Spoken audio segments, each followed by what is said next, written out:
How do you do, kind folks? They said. What's up, what's down, what's left and right, folks? Sammy J, what's new today? Nothing much. Just living life. Slamming skits back together again. That's right, kind folks. I'm here. That's right. Slams here with co-host Skits. Skits, how you doing? Hi diddly ho, neighborino. Uh, pretty good, pretty good. Yeah, not too bad. Just another day, another dollar amount. uh, Yeah, trying to scrape by through every dollar these days. that's the way it's been with this economy, partially, but Yeah, this thankfully economy. there Can't is believe good. we're that old now. Talking about Yes. the economy. Yeah. Oh man. Oh boy. Anyway, though, you know who's good in any economy? A certain man with a He's the certain receding angriest hairline. gamer you've ever heard. He's the angry Nintendo nerd. He's the angry Atari Sega nerd. He's the angry video game nerd. Or otherwise known as the AVGN. Yes, ladies and gentlemen, we have decided to make another video on Angry Video Game Nerd. We did another one in the previous iteration of this podcast. Yes, it's been a hot minute. Yeah, but there's been some developments in the AVGN world that we're going to discuss. Yes. Quite right. Quite right. Indubitably. Son, what is your exposure to the AVGN? Well, I think I found him when I was in middle school, if I'm not mistaken. Um, just that's when I, got my iPod Touch, and a little later in middle school, my Gen 1 iPad. That's how long ago that's been. Uh, which I still have somewhere, and I was just on YouTube, and it had its old logo still, probably the star rating even, and I was just looking at gaming stuff, like especially retro gaming. That was probably, one of the prime eras of my console gaming collecting days, and looking at relative media associated with said hobby, I found the AVGN, and I was laughing really hard. And eventually, I just kind of kept watching more and more episodes. And one night, I actually did stay up so late that I watched the sunrise. And a lot of that, like when I was having my midnight snack fourth meal or whatever extremely early breakfast, I was watching AVGN on my first generation iPad. Oh man, that brings back memories. Tell you what, You had to talk about fourth meal then? the the Deborah's Diner fourth meal, I guess. Yeah, mine was kind of similar, but I found him on Okay. YouTube, but I don't remember how I got a hold of him. It might have been through Nostalgia Critic, which we'll talk about, but I don't remember how I did it. I think it might have been looking for gaming content because I followed. It was like in junior year when I finally got an iPhone. Yep, that's So right. the AT&T like flip phone piece of Yep, crap. the Samsung not so Galaxy phone. Yeah, and then I Yeah. And then I was looking for movie content, and I was like, well, might as well have some gaming content too to keep up with the fast and loose youngins from around my age, and Yeah. might have been in the gaming, might have been in that section or whatever. It was pre pre YouTube Premium, but post 5-star rating. So there's that. Right. Yep. That is correct. And yeah, haven't looked back ever since. I think it Huh. might have been, if I'm not mistaken, Yeah. maybe it was the Big Rigs or Hong Kong 97, I think. Oh, really? It might have been. Any I can't remember any other episode post or pre that, I think. So it might have been one of those, perhaps. Can't remember what I started. Oh, you know what? Okay, I remember now. It was because I watched Mr. Plinkett, which we'll have an Oh, episode entitled to him, but another another Kagian, another Midwest. yeah, that I could see that. Oh no, he's Milwaukee, actually. Milwaukee? Yeah, he's Milwaukee. Milwaukee. 94 Interstate 94 exit for Milwaukee. Oh yes. But anyway, I was watching Mr. Plinkett. In the recommended tab, there was AVGN, and I think it was Hong Kong 97, or Anyway, which I think we played on the channel. So if you oh, guys we want to watch, did. I am picturing us at our former residence, sitting there playing it on the classic. indeed. Classic. Yeah. So here we talk about the origins of AVGN. See if Skits. We're gonna see if Skits knows anything about it. So, son, let's hear your let's hear your interpretation while I give you the actual facts. So let's see how much Skits knows. Probably more than you may think. Hmm. So I'm not gonna go like hardcore into like his formative years, but uh let's just start with Well, he grew up loving film and well wanting yeah, to create film and all that type of stuff. He he big gamer back then. yeah, I think he got a NES when the Nintendo 64 came out or something like that. Oh really? Huh. No, no. He played it when it was new. I remember that for a Oh, fact. I think he's even got footage of him getting something NES related for Christmas he as a does. child. Yeah. He Okay. does. And continue. Yes. So A gamer from birth. yes. And you know, he grows up games. Uh, probably Games are his name. yeah. Heaviest uh focus probably was on the NES. If I had to take a guess, I think he had that the Super Nintendo. I don't know if he had the Genesis back then. No, he didn't. I remember that from a specific episode. Uh, then you know he got to the college age, and let's see, as He far as denounced his gaming thing and started to go movies. Heck yeah.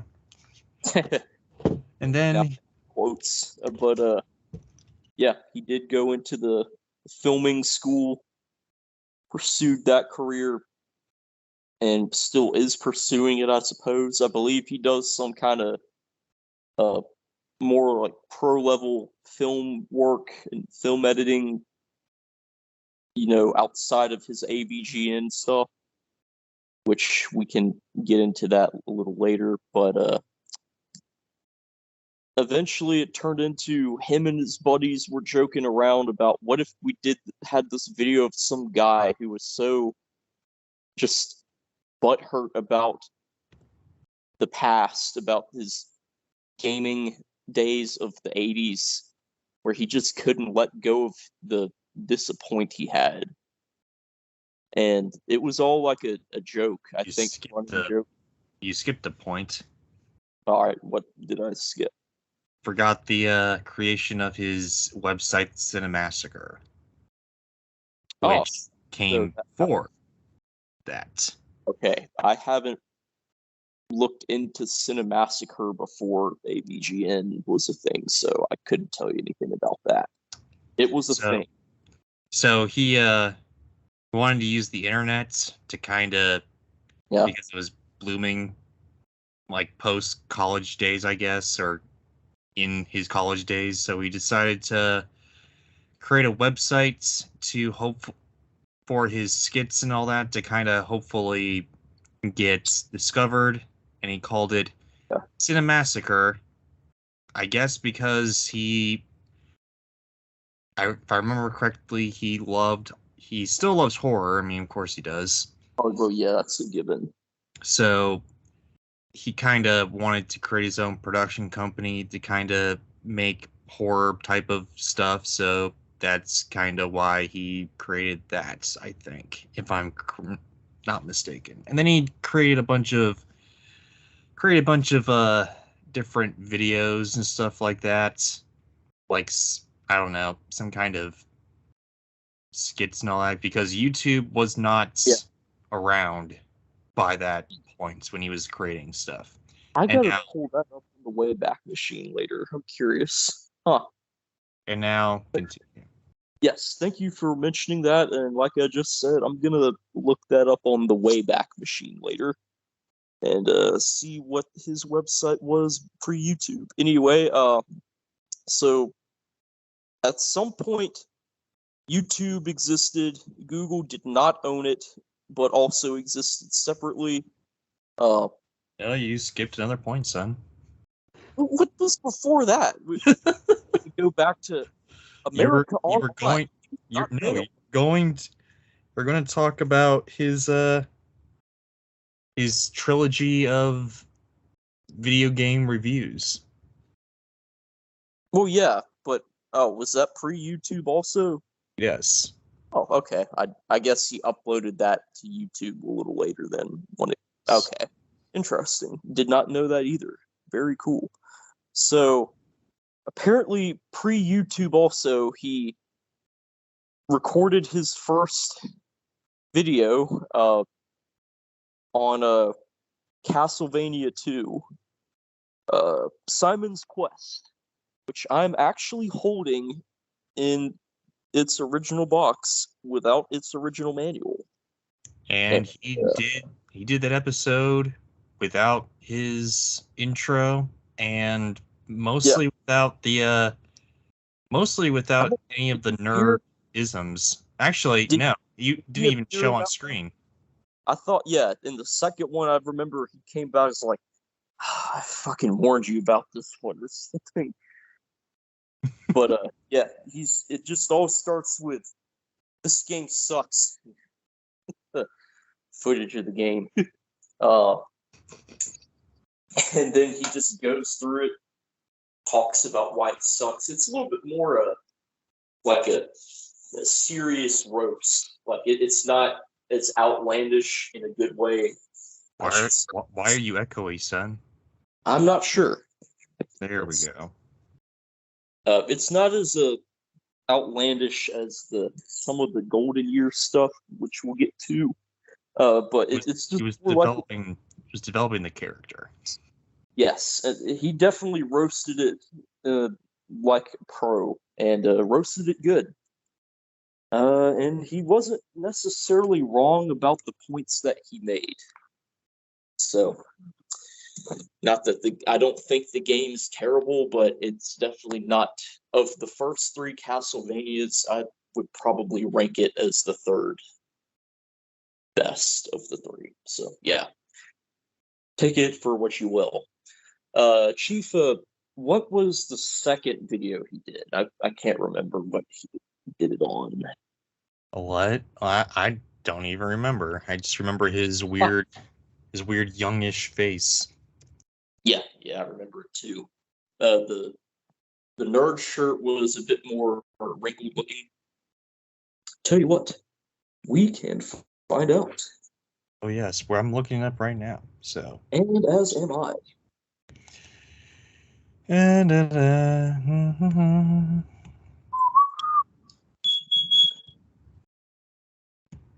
Oh, he still has here. Nice. Oh, he's got a NES Monopoly video. Oh, I can't wait. Yeah, he does. I mean, Like, where have you been? that was a day ago. So, okay, I'm curious about that. That's one of the best ports of that board game ever made, in my opinion. Not gonna lie. Let's see. Sort by just.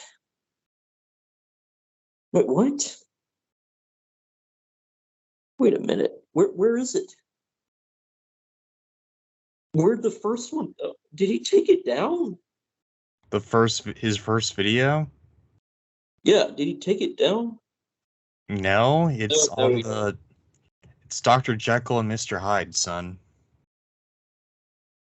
Let's see. Dr. Jekyll and Mr. Hyde for the NES was his second video. Yep, I see that. He references that to this day as being.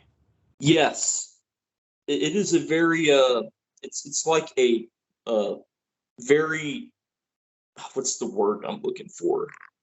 Like the thing yet you compare other things to. Yeah. It's the example that he compares everything to on how bad it sucks. Like, is it sub hide or a post hide? You know, like how much Jekyll does this game have? Then apparently it was the Karate Kid. Oh, okay. So what happened was Tell us. he did two, and he posted to his website as part of like compilation tape with other short films directed by him and all that. And they were like, yeah, might as well do like a trilogy of this and just move on. And then he did the Karate Kid. But then the series took off, and he was like, oh, wait. People are actually enjoying this, and I'm getting money out of this. It's He's got multiple millions of views on all of these. Yeah.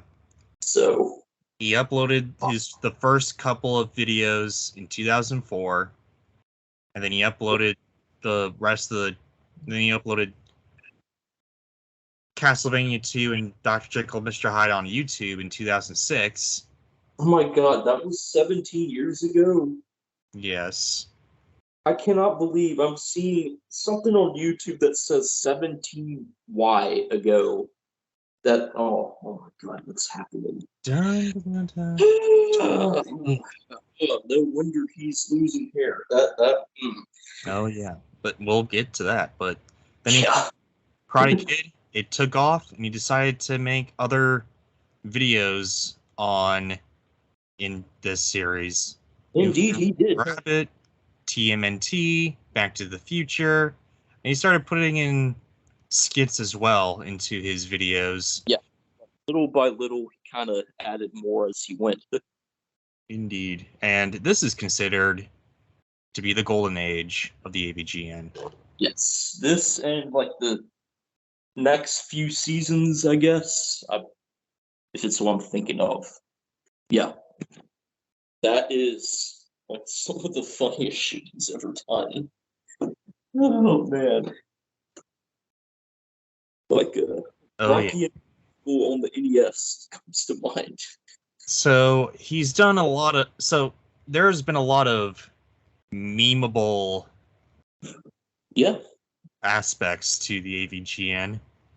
Oh yeah, tell you what. Including, but not limited to, taking a dump on games and all that, like not actual defecation, but like Fake. it was fake enough that you knew, but it was real enough that you were like, is that real? The feeling of like, what a dump. Oh yes. And then there was so there's also yeah. Is that the one?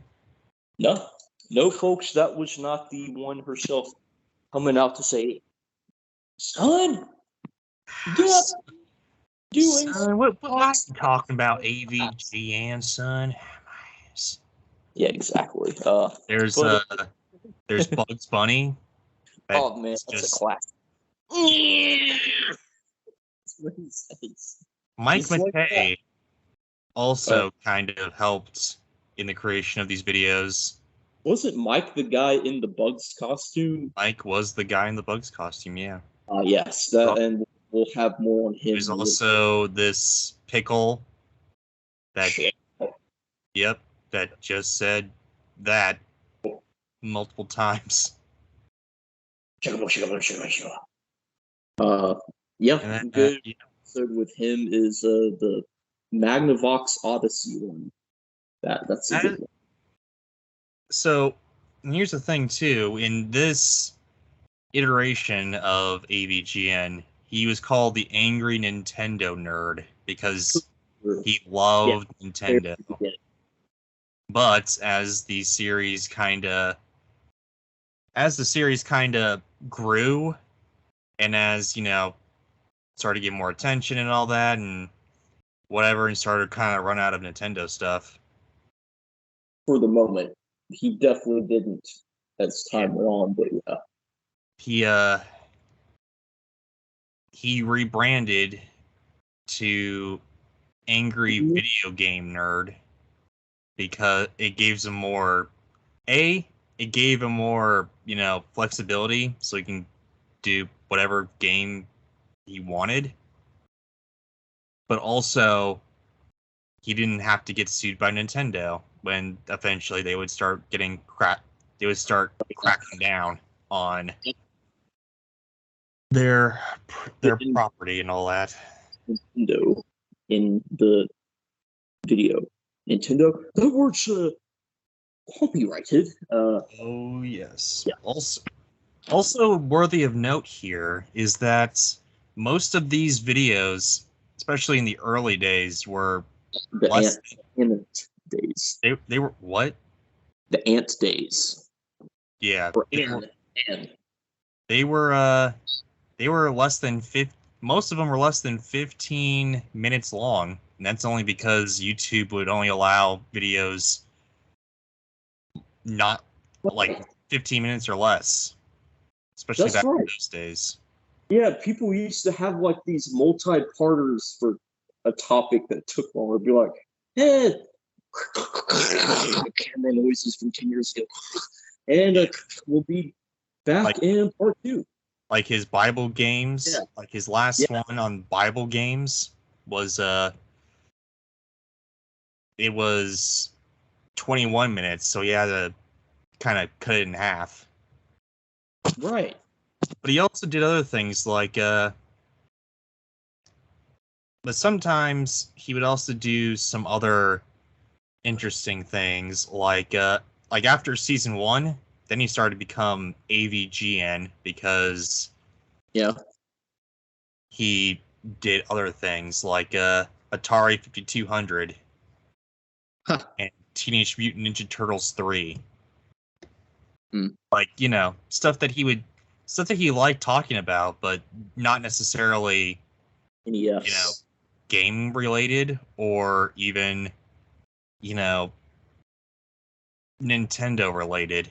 Like sometimes he would do Nintendo accessories like the Power Glove. Well, that's a classic That's a classic episode there. And yeah, it kind of so here's another deal here. Yeah, what's the deal? if you go on to the Reddit for AVGN, for some Reddits, you would see that there's a lot of people who long for the good old days of the AVGN.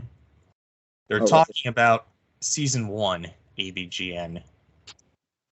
Because season 2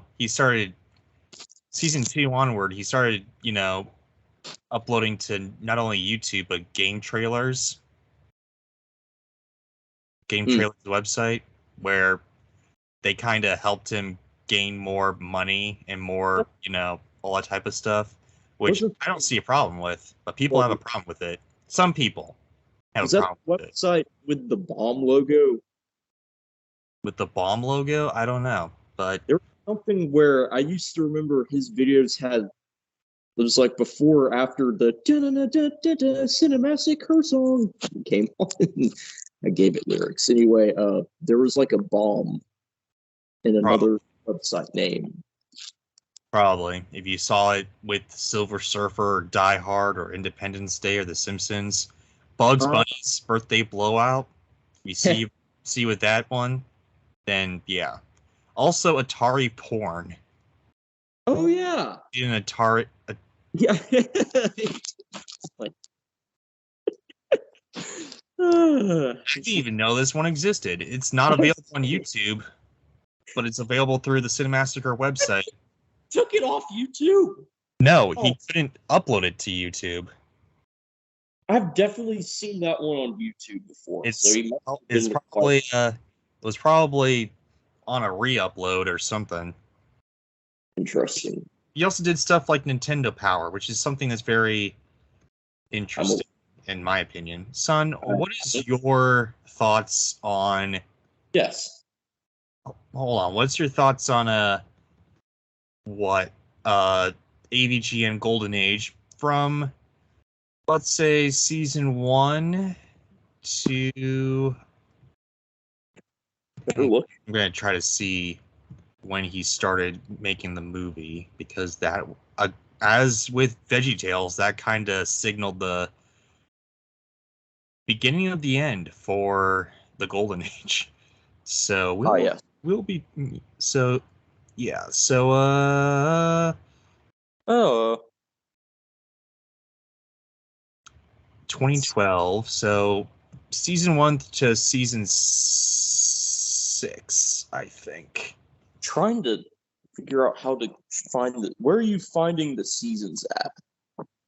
I found them on Wikipedia, but if you want to give your own conclusions on what seasons are which, please comment and let me know, because Wikipedia is the only resource that I use.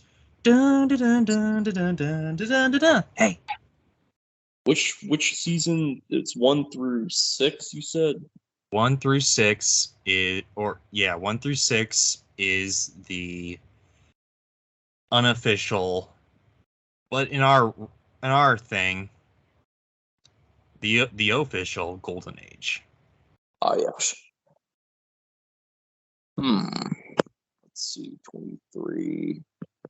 While he looks at that, I'll tell you my favorite ones. My favorite episode that I would consider, it's on the cusp of it. Kind of. Yeah. You really squint. But I love his Christmas stuff.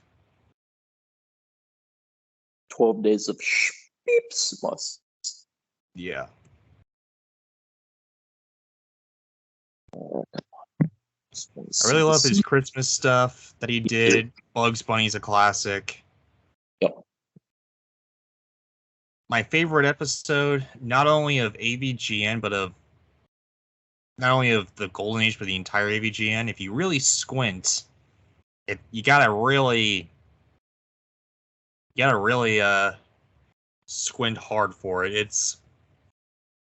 It is technically in season 9, but it's so good that I consider it to be an unofficial thing of the Golden Age. It's the Hong Kong 97 one. which is his Unrated. reaction. He doesn't really do a whole lot either. He just lets the game kind of show for itself why it's so terrible. Yeah, there's another one I'll mention in a moment that's a lot like that in that regard. Whenever you're ready. But also, another one that I going down the rabbit hole again, but another one I like is the Seaman. The Seaman one. With someone was a narrator. I forget who it was. Leonard Nimoy. Yeah. Yes. And it's like, your seaman has unfortunately died. Like, wow. And Shatner was still. But if we're exclusively in the AVGN golden age, I would say Rob the Robot's up there too. Yep. Because I didn't even know. I didn't even know that, what that was until he showed me the way, I guess. Oh, I see. Dr. Jekyll and Mr. Hyde revisited. Yep, I remember that one. You got your favorite, son? Here's one that I'll mention. One that I remember. Oh, no, hold on. I'm sorry. I forgot. Oh, okay. Plumbers don't wear ties. That's probably my favorite. Yeah. That's another one that he just lets the game do its thing. He doesn't really do a whole lot of. I think where he excels is like letting the game kind of breathe and let it do its own kind of funny thing there. Yeah.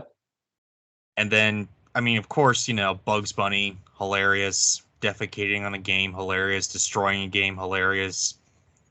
Ass! That's hilarious too, but I don't know. I just like the ones where he kind of does the worst game ever conceived or imagined and just lets the game do its thing and he's just reacting to it. Yeah. It's lower budget, but I just love his reactions to it sometimes. Yeah. He's just that talented with it. Yes. And now Skits' favorites of the Golden Age begin. Okay. The episode that I was going to talk about is actually in season 7. We'll come to that shortly. Let me see. Plan B is in this season. And while he's back at it again. Back at it again, kind folks. He doesn't know what he's doing. But, yeah, so I guess I'll talk about some other things he kind of did. Yeah, so can't really talk as much about that. Yeah, so I consider this to be the golden age of James Rolfe himself. That's his real name, actually, James Rolfe. I don't know if we actually talked about his actual name, but yeah, it's James Rolfe. Yep.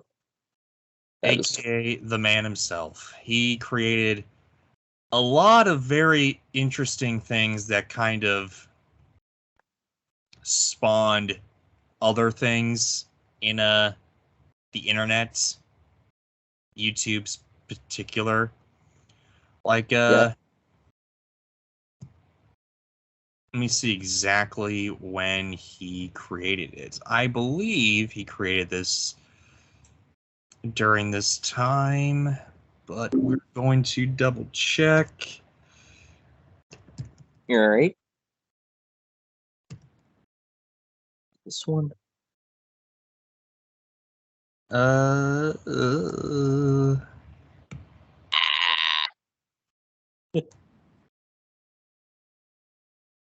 Yeah, it was during this time. So he created this very in conjunction with the AVGN. He also created this other series called Board James. Yes. Which is, I would say It's funny. it's I don't know why. I personally like it. I think I like it better than AVGN. I'm not gonna lie. For me, it's a very close second.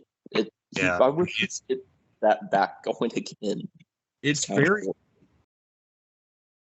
good. It's like starts off. It's like it starts out like just a regular guy, doing board game reviews and all that stuff. But then as the series goes on, he kind of creates this whole other side of it, like, which is kind of the inspiration for what I want to do eventually.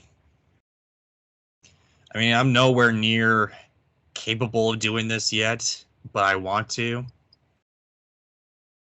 What he did is review the board game, but he also implemented like overarching like episodic series. Not episodic, like a serialized series within board games. Like maybe he's kidnapped people. Who is he? Why is he reviewing all these board games and all that? And he's implemented little seeds like that throughout the series. Then it culminated in like a huge series finale, and he hasn't returned to it since, except for like maybe some cameos from other AVGN stuff. But yeah, that it's very well constructed. Let's put it that way. Yes, and I may have an answer now. Oh, you finally have an answer. Ladies and gentlemen. My second favorite episode is also not in your defined golden years, apparently. So, I mean, yeah, here's the thing. Season 1 is fine. Here's the thing, though, too. Season 1 is fine. It's just not as iconic as some of the stuff he would later create. Oh, yeah. What's your favorite episode, son? So from between seasons 1 and 6, I think I'm gonna have to second your plumbers don't wear ties. I definitely remember liking that one a lot. Why is there a panda floating above someone's head? I'll never forget. Then they start doing this random bull crap, just like running around all over the place. What the hell? The hell is this? What were they thinking? That and I remember the Back to the Future one also being pretty good. With the gonna take it down the toilet bowl, gonna take it down for the toilet bowl, the song. Anyway. Yes, indeed. But yeah. Two favorites are 7 and 8. And yeah, so we'll get to that momentarily. Board James. Why did it have to end so soon? Board James, what? Why did it have to end so soon? Indeed. Apparently he got real tired creating this show. So, oh, okay. I've heard in like bonus content and all that type of stuff that he uploaded to his second channel, Cinemassacre Clips, I think. He just he got fed up and tired of the character and like he had to create all these huge, gigantic things that he would eventually do and all that for this series. Yeah. True. He was also about to start developing his AVGN movie. So it was like all this stuff, plus the movie, plus regular episodes of the AVGN. It was kind of crazy. So it was like, I had to cancel it. Yeah, I feel like maybe you personally could relate to the feeling he had there. Oh, yes. Which one? Exactly. Which one? Yeah. Which feeling will I relate to? I was referring to the content creation overload, but it's like this one and that show, this episode, and the character. Yeah. Yeah. Yeah, I mean, if you're the the writer and director of and producer basically of an actor, actor of three gigantic things, really, yeah. it's gonna be really taxing on you. Really taxing on you. Yeah, and not to mention he had a wife and kids. As far as I know, Oh yes, he did. He uploaded He married his wife in 2007. Okay. I don't think we should mention her names because of privacy reasons. I don't know. It says on Wikipedia, but we're not going to say anything. I don't. Also his kids, who he also, which I was going to do during like the Dark Age or whatever, but you can say eventually did some things featuring his daughter. We don't see his daughter, but we'll talk about it. But anyway. Yeah. It's all right. With Board James being covered by Slam, the only thing I'll mention on top of that before we continue here is I did like his episode where he came out with this board game that he created as a kid. Yeah, there's that. He's actually played it. It's very pretty cool. It's very interesting. You would think that he would have been reviewing a lot of the popular quote unquote board games like Game of Life, Candyland, Monopoly, whatever. But there it is. He actually reviewed a lot of the more obscure board games, which there's like a 3D board game that he did and all that I didn't even know could even exist. Well, a lot of these games he reviewed, I think, were popular and produced widely back then, but then they got discontinued. So we from our generation, didn't grow up with a lot of these. Some of them were around, but like I had never heard of them. But then later, sure enough, there it was on the Walmart shelf, aka Mr. Bucket. Mr. Bucket? Yeah. Oh yeah, he implemented Mr. Bucket in the series finale too. That was kind of funny. Yes. But anyway, though, yeah. Another big, huge thing that he kind of did, something that's near and dear to my heart, something that I've kind of ripped off from him on the channel itself. Oh, we all know, and it's where Slam says a certain G word incorrectly each and every year. No, that actually was was an experiment that kind of didn't really pan out, but maybe, hopefully, it'll pan out on the channel this year because I've got a lot more time and less college garbage. Way less college garbage. Zero college Massacres, Monster Madness. What is Monster Madness? It's the greatest thing ever. I think it's his creme de la creme. His magnum opus. I think it is his magnum opus. It's like Mario for Illumination. Yeah, kind of. It's except for you. Not for me. Except Illumination needed something good in their library, whereas AVGN had a lot of great things in his library already. That is true. And he wasn't even at the same budget level. Not even close. Indeed. But you're right. It's crazy if you think about it. But yeah, anyway.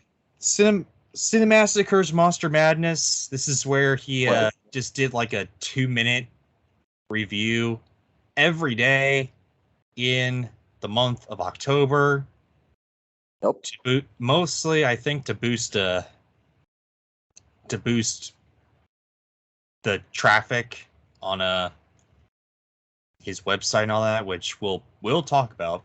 Don't you worry. But but basically, he did like a 2 to 5 minute ish review on a old or obscure film in the horror genre because he loves horror. And Oh yeah. Oh yeah. and yeah, it ranged. So Monster Madness ranges. It always has a theme. What that Yeah. theme is, it's kind of up to him because Yeah. there was a Monster Madness Godzilla-thon. I remember. Oh yeah. Remember when he did that. Cinemassacre's Monster Madness Godzilla-thon. I think I remember that. I don't know if I've seen it, but I'm familiar. Now that you Where mention it. he did every single Godzilla film up to that point. The Oh, that's it. first one he did was actually like an introduction to horror, which is like Makes the sense. creme de la creme of horror films. If I can get let me just see if I can look it up and see exactly what that is. Massacres, Monster Madness. And of course the Cinemassacres, Monster Madness. I like it. Sinner Monster. There you go. Cinemassacre, yes indeed. There And it is. there's nothing here. So I gotta go onto YouTube to figure that out. The big why. Monster Mad. Because there's a few that I want to say, but I can't. I don't remember what they are. But we'll go on to actually Cinemassacre's website and we'll figure that out, kind folks. Gotcha. Cool. So there was the history of horror. We're just gonna spell all these out for you. So, history of horror, Godzilla-thon, Camp Cult. He actually started this in 2007, like a year after AVGN. So wow. That's very interesting. Camp Cult, just like which is I think is not necessarily cults, but like cult films, like I don't know. This like say Super Mario Bros. Like the live action movie. You know how that some people kind of like that. Oh, like something stuff with cult followings. Is that what you're getting at? Okay. It's something with like a very, very low followings, but they're high. I don't know, that type of thing. Like yeah, I get the idea. Like low in the general public sense, but the followers it does have are like hardcore about it. Yeah. Cult There's sequel-a-thon. I guess sequels of movies he talked about already. Okay. 80s-a-thon. Yeah, word to your you did. Yeah, word to your mummy.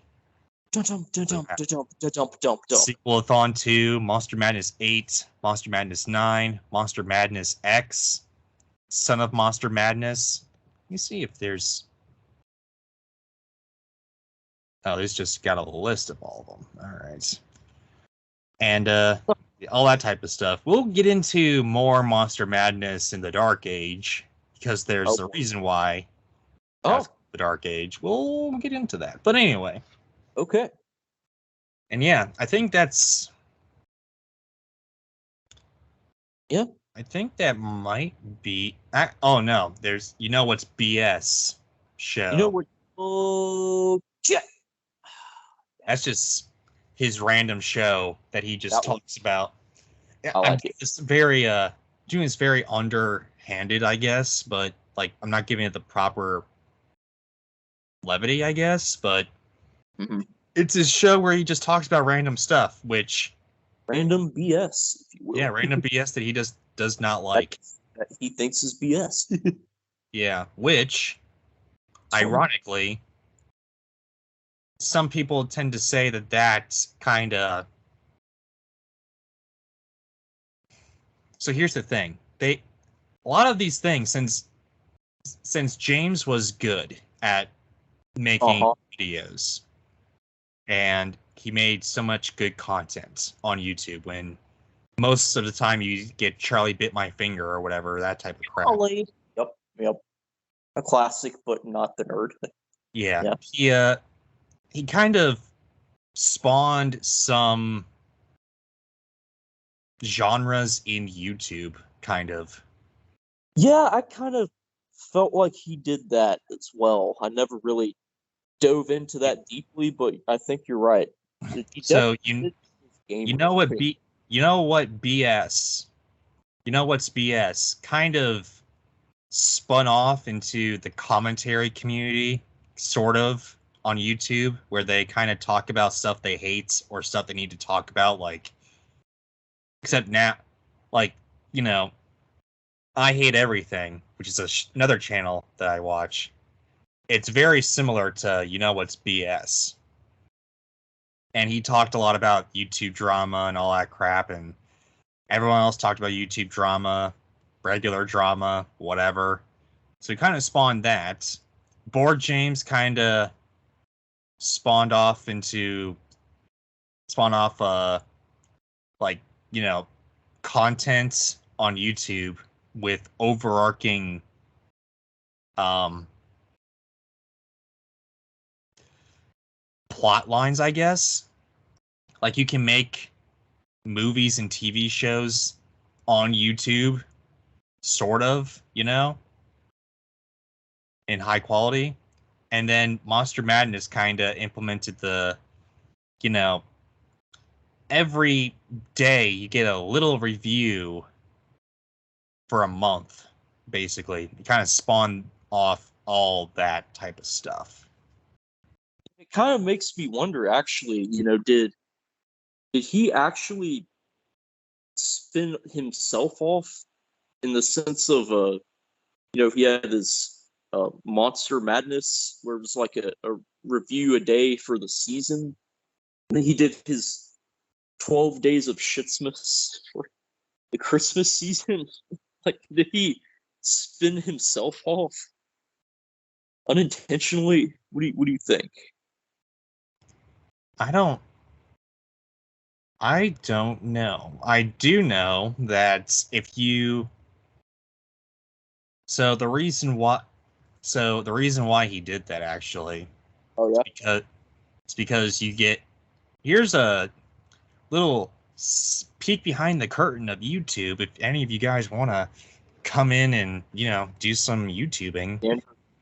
December is the biggest time to, like, make content, because there's so many people just sitting at home doing nothing, basically, while on Christmas break, or trying to de-stress from all the, like, tests and stuff and exams, that they're going to go onto YouTube more and TikTok more and all this other social media stuff more.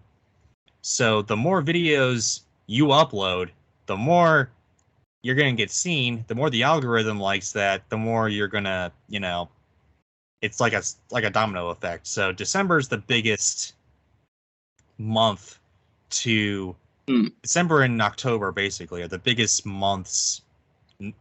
October through November are the biggest chunk of months to upload content to YouTube.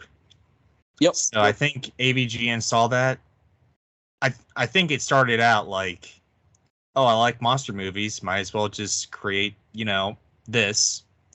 Yeah. But then he continued to do it because he did so well, because he kind of tapped into something that he wasn't aware of, and it was that everyone's home, really.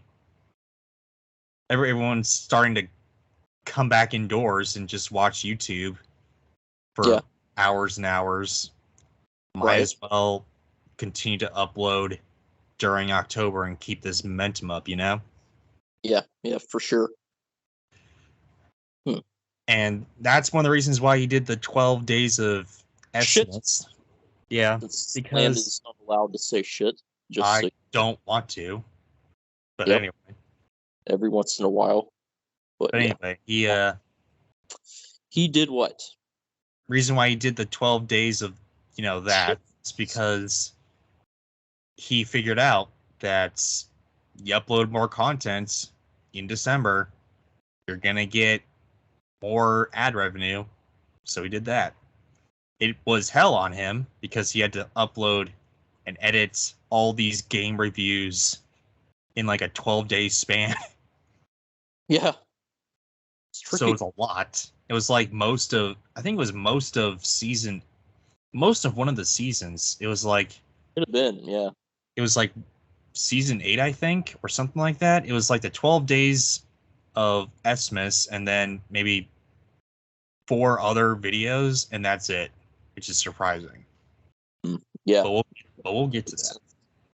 And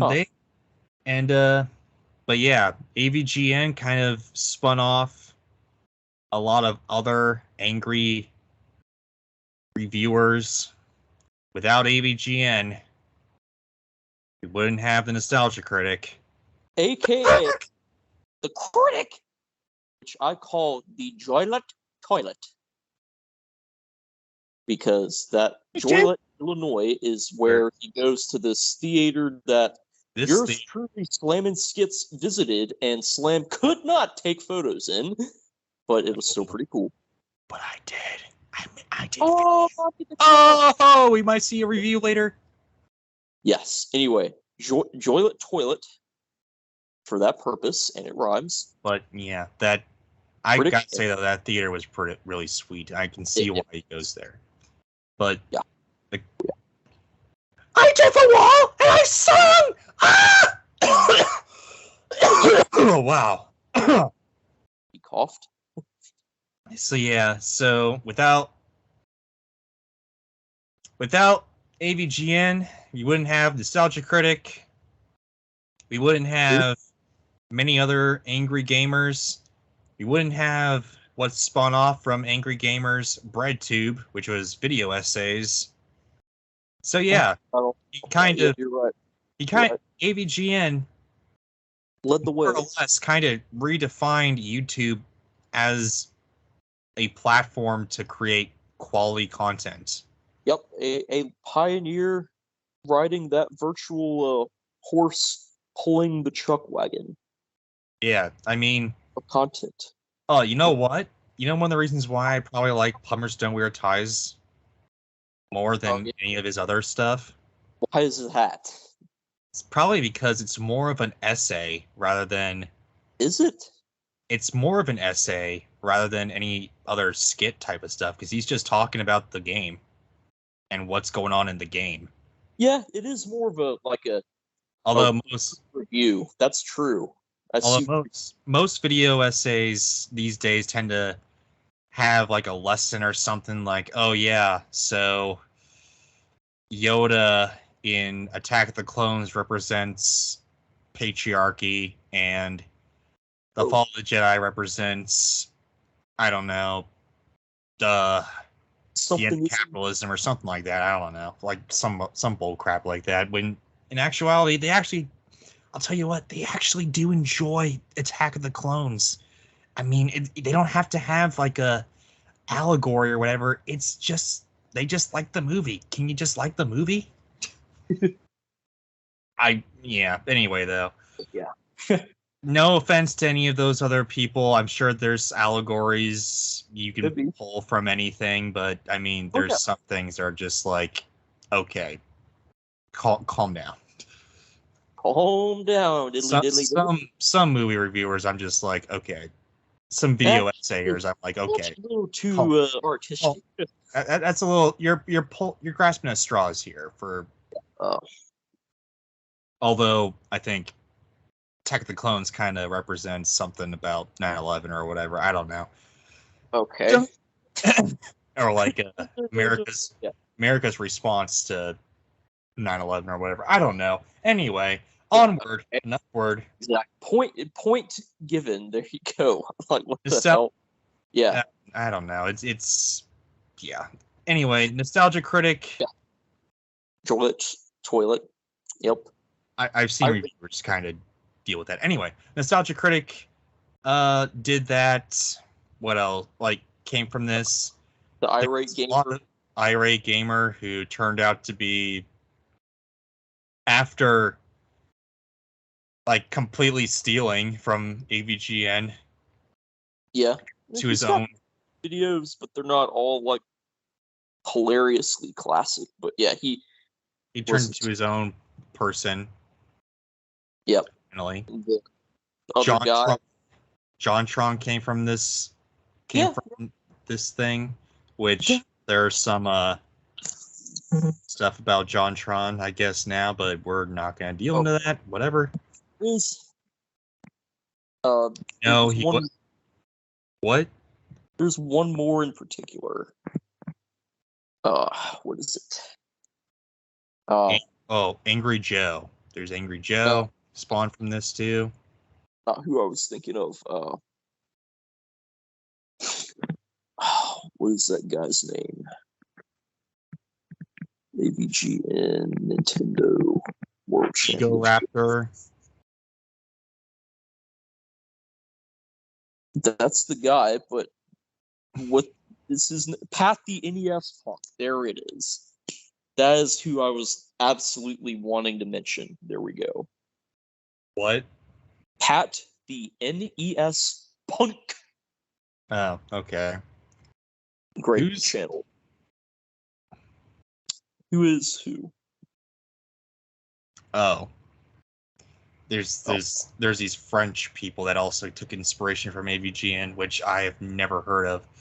But we'll kindly move on from that. So yeah, he kind of spawned a lot from AVGN.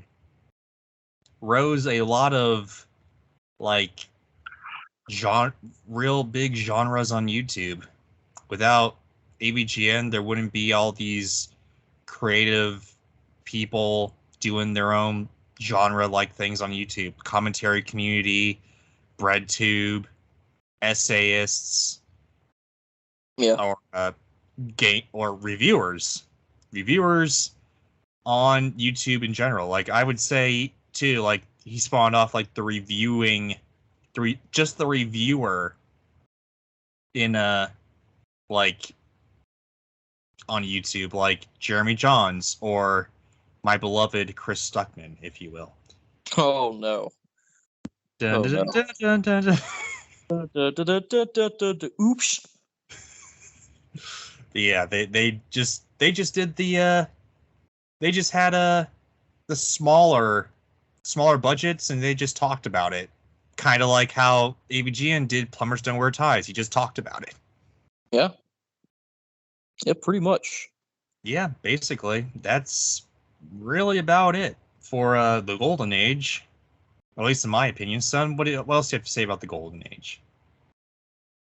That's it. That's all I got. That's all you got. That's really it, because a lot of my favorite episodes come from the seasons following your 1 through 6 era here. Quite. All right. Well, then let's get into the second. Let's get into, before we get into Silver Age, let's talk about the movie. So the reason why the Silver Age even exists is because James decided to create this film called The Angry Video Game Nerd, the movie. The movie.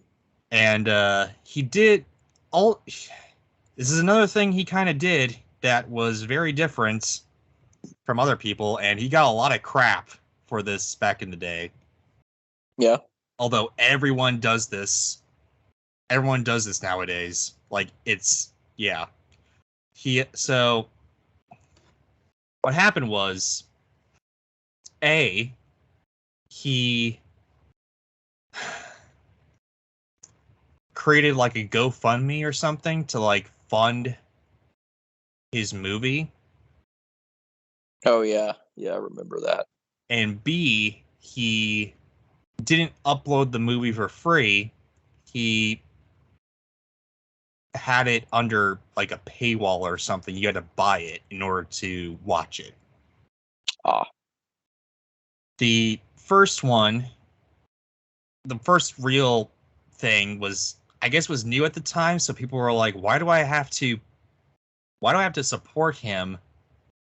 Why is he, just getting all this money when he can just do it himself, People didn't understand. And from a movie perspective, a film perspective, if you're going to make a movie, that's an expensive thing to do, okay? Listen, you got to pay everybody. And that's like a multi-million-dollar venture. Even like a short film, that's like a multiple $1,000 thing if you don't have any like real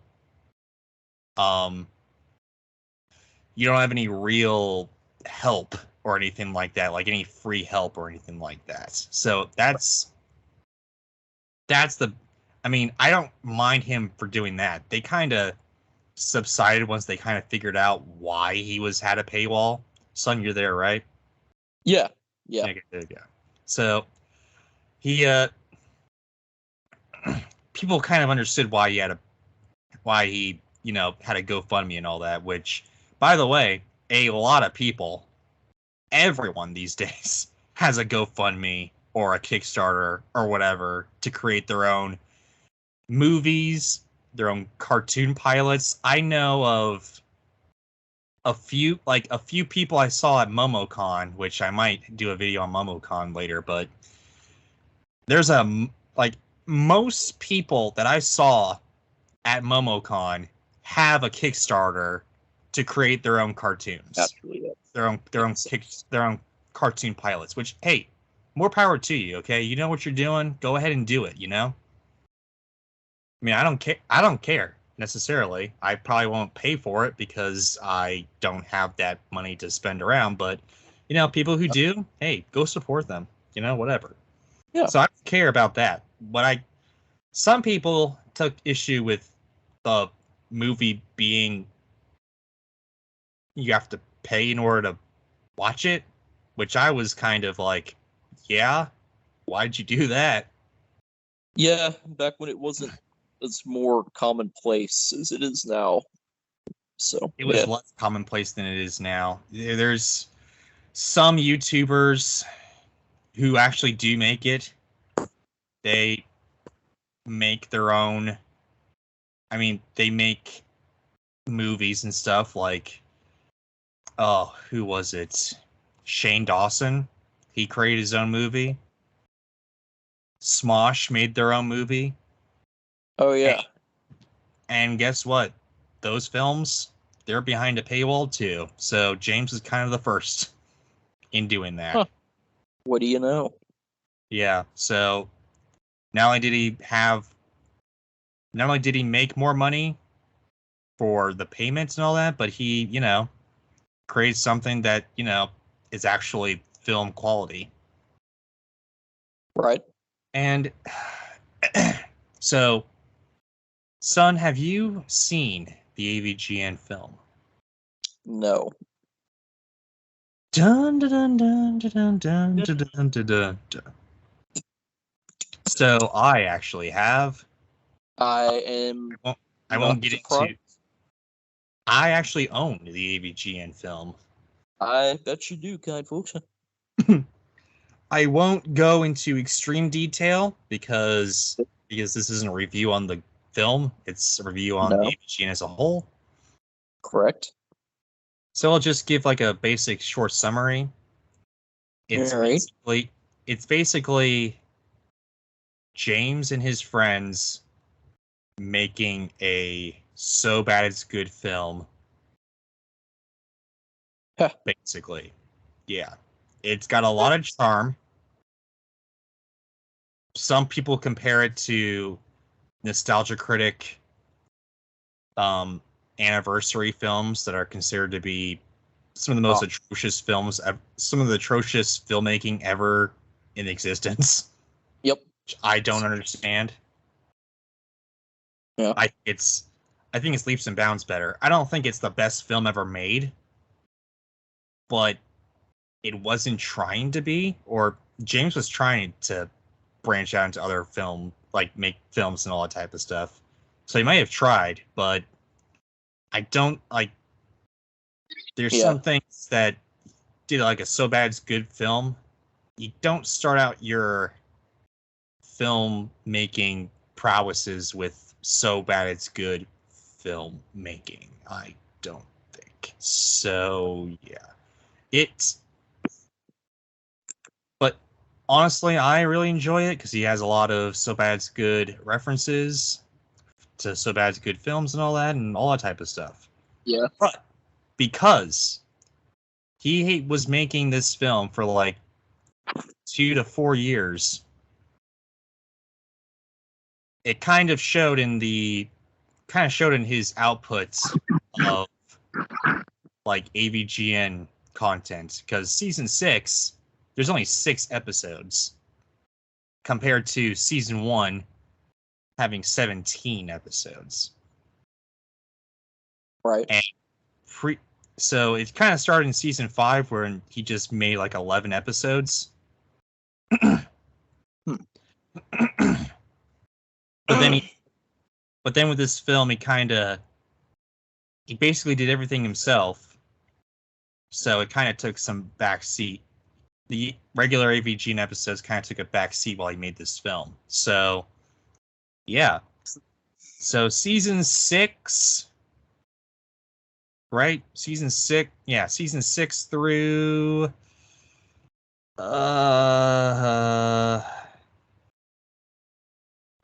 hold on, I need to just double check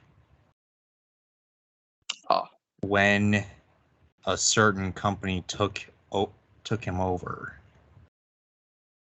I see. And then okay, so I think it was 2018 or 2019. Yeah. So season 6. Oh, here it is. Yeah, so it's season 6 through, I'm gonna say 2018 roughly. Okay. Yeah. Yeah. That's about right. No, season 6 to season 12, because season 12 they did something else. They kind of spelled the end in the Dark Age or whatever. But yeah, so here's the thing. The seasons came out, like the episodes came out a lot lighter. They weren't,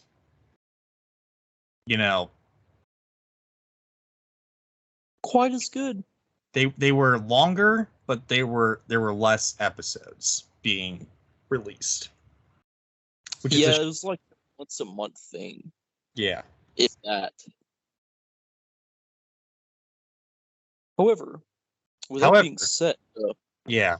However, with that being said, with all the breaks he was doing, it was uploading like, it wasn't uploading regularly. It was like once in a while type of deal. But some of the best episodes, in my opinion, my 2 favorites, period, are from this era.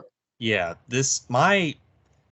some of the best episodes actually come from this era, which, yeah, he took a step back. The reason why I call it Silver Age is because he kind of took a step back and didn't upload a whole lot. But the ones he did were tremendous, I gotta say. They are works of art. Yeah. Yeah, for sure. So, what is your favorite episodes? What's a few of your favorite episodes of season of the Silver Age, son? Slam, time. I'd say, give your kind vocal cords a rest and recovery. That was a lot at once. Hey, there's a lot of information, I gotta say. Okay. I mean, holy crap! Surprised you're not hoarse from that. Anyway, the 2 best episodes to me he ever did are from 6 and 7 seasons. That is season 6 and 7. The best one, it's probably gonna be Atari Sports, because it's like everything that you associate the AVGN with in one episode, like what were they thinking, like ass and the fuck and all that combined with like him opening his mouth and eyes as wide as possible is a reaction to how ridiculously simple the game is.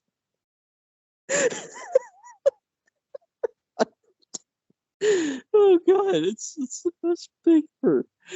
It's like mini golf or golf. It's either golf or mini golf on the Atari 2600, and it's just like he just tries to hit the ball, and it goes like an inch to the left. And he just makes that wide-eyed, open-mouthed face. Oh god. Oh, it's like, how bad could this be? Yeah, he was the Golden Age, ironing out his style and all that. Season 2 is when, or Silver Age is when he exploded it. Yes, that's the funniest thing he's ever done. Oh man, I may have to watch that later. It's that good.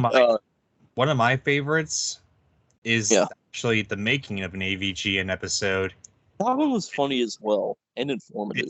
It's more informative than funny because it takes and another reason why he uploaded like 5 or 6 in upcoming seasons is because this crap takes a lot of time.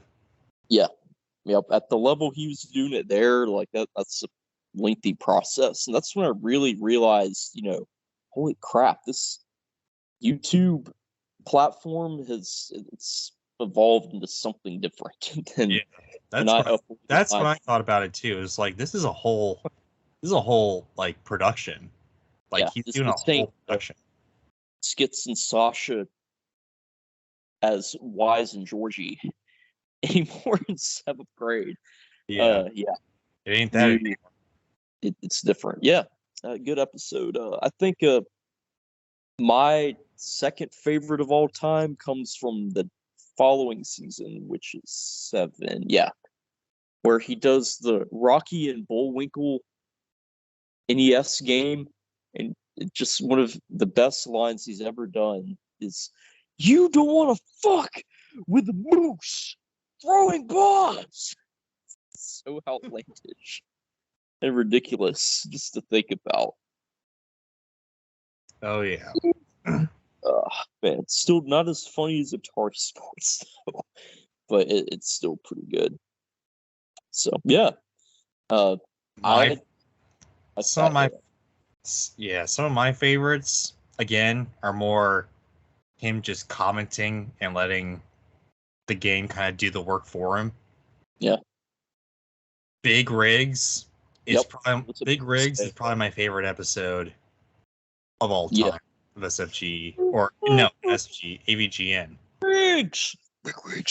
He's just having a ball. He's just sitting there and he's just playing this half created game, and it's even half. I don't even know. He's just commenting on it and he's just having a ball. Okay, listen, great. Yeah, especially going reverse, as we found out ourselves. Oh yes, Nintendo World Championship, another favorite. Pat the NES Punk. Desert Bus. Oh yeah, that was Penn and Teller's. Penn and Teller's Desert Bus, yes. Like a game that was like a not a political statement, but it was like a. It wasn't a political statement. It was just them trying to. Satirical. That's what I'm looking for. Yeah, it was satirical. Yeah, they literally. So what happened was, the most bizarre game ever I'll mention this because it's just that bizarre. They made It's it look too realistic on purpose. yeah, it's this game where you literally have to drive a bus. You can't just have it go tape the controller down and do all that. You gotta sometimes it moves over to the left and you gotta move it back over to the right. Yep. Like in real life. Oh yes. And Run out of gas too. It's just a straight path from Las Vegas to LA, I think, or something like that. That would make sense. And you go the same. You just drive this bus, and it's actual like takes the right amount of time for you to drive from Las Vegas to LA. Whatever point time. Yeah. And another thing is and you have to and you have to drive all the way back. And yeah, and another thing is if you I recall you can somehow run out of fuel. That too. Or it's either that or you crash it. It's one or the other. But whatever happens, you have to sit there unable to drive it and wait a realistically long amount of time for the tow truck to arrive. And then it tows you all the way back to the start. Oh no! Oh no! That sounds horrible. It is. I mean, that's part of it. It's part of life. Life, the game. Yeah. But anyway, another one that I love, Hong Kong '97, that we played earlier. Yep, we played that one as well. Seaman. I think that's another great episode there. I have to find a copy of that one day and experiment with it.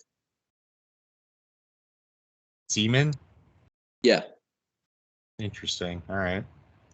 Polybius? I think that's my favorite that he put the most production into. A lot of production for a game that isn't even a thing. However, that you remember who he guest starred? I'm doing the Stewie Griffin Caillou pump. Who did he guest star? What? I'm doing the Stewie Griffin Caillou excitement pump thing. For what? Hey, who his guest star was for that episode? Remember at the end of that one, he goes and Mike encounters the game. No. No. Far superior being to boring ass Mike. I'm sorry, but it is what it is. He's stuck. We'll get. Yes, exactly. He's the club Stuckman. We'll get to him. Not yet. We'll get to him. Oh boy. This is the Dark Age. We'll get to him. But anyway, who guest starred? Chucky from TNT Amusements. Okay, I don't know who that is, but the guy, arcade guy in Pennsylvania. He's got the infomercials from early 2000s. The one actually met this guy one time on a business trip for me. He made a video for me. That's good for him. If you don't remember him, then we'll look into him in the future because we could talk about him. But yeah, Sonic 06, great video as well. Yes, and there's the Game Boy accessories. I really like that episode. I don't know why. It's so just mundane and stupid, but I like him just attaching crap to the Game Boy. It's because these are some of the most outlandish accessories that you don't need at all. Yeah. The one of them, the one that gives you the light and the magnification, that one practical, but that doesn't even do it. Not that well, but yeah. But anyway, though, the Silver Age, 6 through 12. This is also the time where he kind of, I think he bumped up his game with Monster Madness and Did he? really started getting into Monster Madness. Okay. He stopped doing board games. Oh, he did. Rest in peace. You know what's BS? He kind of stopped doing that too because I guess he was getting views or something. I don't know. Oh, I didn't know he stopped doing that. He stopped. He took a break from doing that because I think he was being negative a lot. And he didn't like being negative a lot. We'll get into his like personality at the end here, but yeah, he didn't like doing like all this negative stuff. So he's just like, okay, well, let's stop this. He also, I think it's also because if you put, shit on the title of a YouTube video, you're not going to get monetized. True. So, now, when he first came out with that, I believe he would, yes. But yeah, you got a point there. That's true. Nowadays, it'd be a lot harder to make that happen. Oh, yeah. Maybe asterisks in the title or something. What? Maybe if you put stars or asterisks, whatever you want to call them, in the word, that might do it. So we'll get into it. He's still making them. We'll get into it. Okay. Yeah. Save it then. Actually, right now with the Dark Age. Dun dun dun. Oh. What a transition. Indeed. So Silver Age, great episodes. My favorite. Less content, but great episodes. The greatest. But like Sonic 06 even, okay? He did Sonic 06 too. So yeah. Season 12 was kind of a little bit of a change here. Yeah. So the nerd was bought out by these Screw Attack. I don't think it's Screw Attack. Screw Attack was before. That's who I was thinking of earlier, and it wasn't a bomb, it was the Screw. That's what it was. Okay, so Screw Attack, he was part of Screw Attack like in the Golden Age, and then he just did his own thing for a bit. And then he got bought out by another company. Not even aware of necessarily? You're not aware of, but I am, because there's a reason why this is called the Dark Age. Because of these people. So let me look this up real fast while you give your final thoughts on oh, wait, hold on. It's not game trailers. So why don't you talk about something that you remember AVGN while I look this up real fast? Sure. Some other notable moments are the NES accessories one, not the Power Glove one. That one's pretty good. Where he drinks the Rollin' Rock branded beer on the Rollin' Rocker accessory. Oh yeah, that was in the Golden Age there. That one's pretty good. It's like Rollin' Rock on the Rollin' Rocker. That's pretty clever. Give him credit there. They had that. He had the what is it? It's like the U-Force or something. I forget the name of it. Where you had like these sensors and you tried to make these hand gestures within sensors. But yeah. What did you? No, we forgot about the games, because the games were created during the Silver Age. Oh, really? Okay, I thought they were coming up, but okay. No, like the Deluxe Edition came out in 2020, but the 1 and 2 came out in 2013, 2016, respectively. I remember they came out on Steam, I think. Did you ever play those games? Actually, no. I haven't either. They're very NES inspired. Yeah, that was a big thing in the 20 teens or 2010s. So like a lot of that throwback to the 8-bit stuff starting to shift with the generation shift a little bit nowadays. But yeah, that is true. He had that 8-bit uh, retro type art style. Actually, no, I might have played one of them. Let me think. It had a lot of well tied in references to the show, and like some of the like enemies from the pickle. game. Yep, shit Bugs pickle. Bunny. I'm pretty sure Rob the Robot appeared at some point. That would make sense. Probably. Oh, was it? I bet you there was something with the Virtual Boy. I think he had a zapper gun.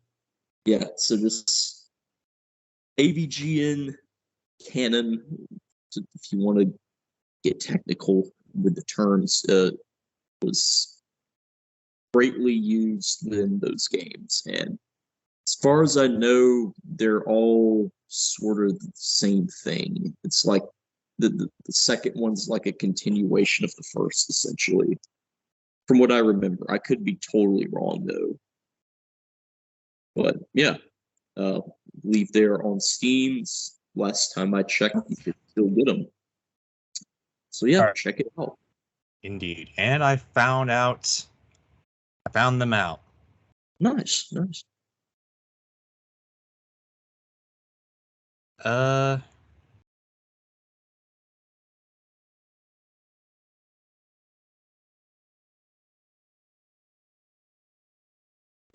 Okay, so take this with a grain of salt because I Yep. found them on this AVGN wiki, and apparently in the comments everyone's saying that this is wrong. Oh, But this is the name of the place, so we're just gonna go off of what, if I can get off of this. So there we go. So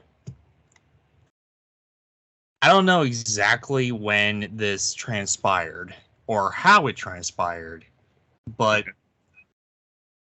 Cinemassacre was bought by like a Screenwave Media. okay. Never heard of them, but yeah. It's I think it's a multi-channel network or something. One of those kind of thing. I don't exactly know, but it's like it's a company that gives you money to create content, all that type of stuff. Okay, I see. That's the very simplistic answer. Yeah. I get the idea. So I think it's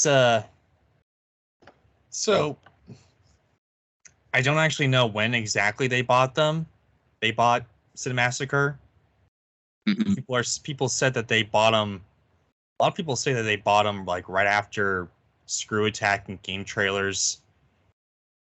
I guess AVGN left them amicably, I think. Okay. Huh. Probably. I don't know. I don't know. But the main thing is they got Cinemassacre. Probably because more than likely, and I think this is from what I remember like James saying in his videos. Yeah. He was doing this for a bit and alone, and it was very hard. And because of the adpocalypse, Oh yeah. Yep. That's when that on hit. YouTube, It is still this. He had a lot of revenue down the tubes. Also, there was a time when Cinemassacre, the channel, was deleted because of copyright strikes, I guess, or something like that. But then it was reinstated. Huh. So after all that, he was like, okay, I need a backup plan. Yeah. So he sold the company to Screenwave. Okay. Huh. And this is also the point where we'll talk about. So yeah, that's the reason why this is the Dark Age, because he the videos took a very big dip in quality. Took a dump in tradition. Oh yes, he took a big dump when it came to quality. Yeah, but before that, they did suck, but they were not as good for sure. Oh yes.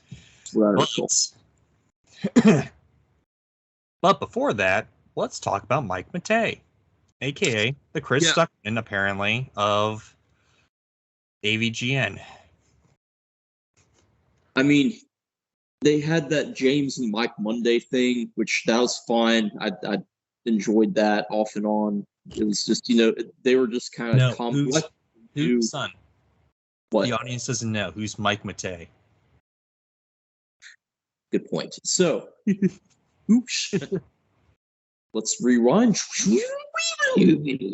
Anyway, so we have rewinded the cassette tape or VHS tape, and now, who is Mike?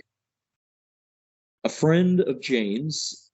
I don't really know how they got to know each other, but met in college, I think. Yeah, that's probably about right. They buddied up. At first, it was more Mike helping out James with his project. And then a little later, they Mike actually kind of helped. Mike kind of motivated James to make this stuff too. So without him, wouldn't have AVGN. True. So there's that. And a lot of people tend to speculate that Mike really wanted this to happen, and James was kind of like, yeah, whatever. But that's a theory, a YouTube theory. I don't believe it, because if James didn't want to do it, I don't think he would do it. Yeah, that's debatable for sure. Regardless, Mike was kind of like in the golden years, that random guy that played the theme song on the guitar that I never knew the name of. And he was in the Silver Age too. He was just like, he made cameos in the Silver. He made cameos, and they were the most hilarious parts of the whole. Yeah, because that guy's alive. He was like behind the couch. A lot of times when he had the fights, you would just like move the couch and be all like, "Hey, what the heck, man?" Yeah. Yep. That was great. Back there. Point being,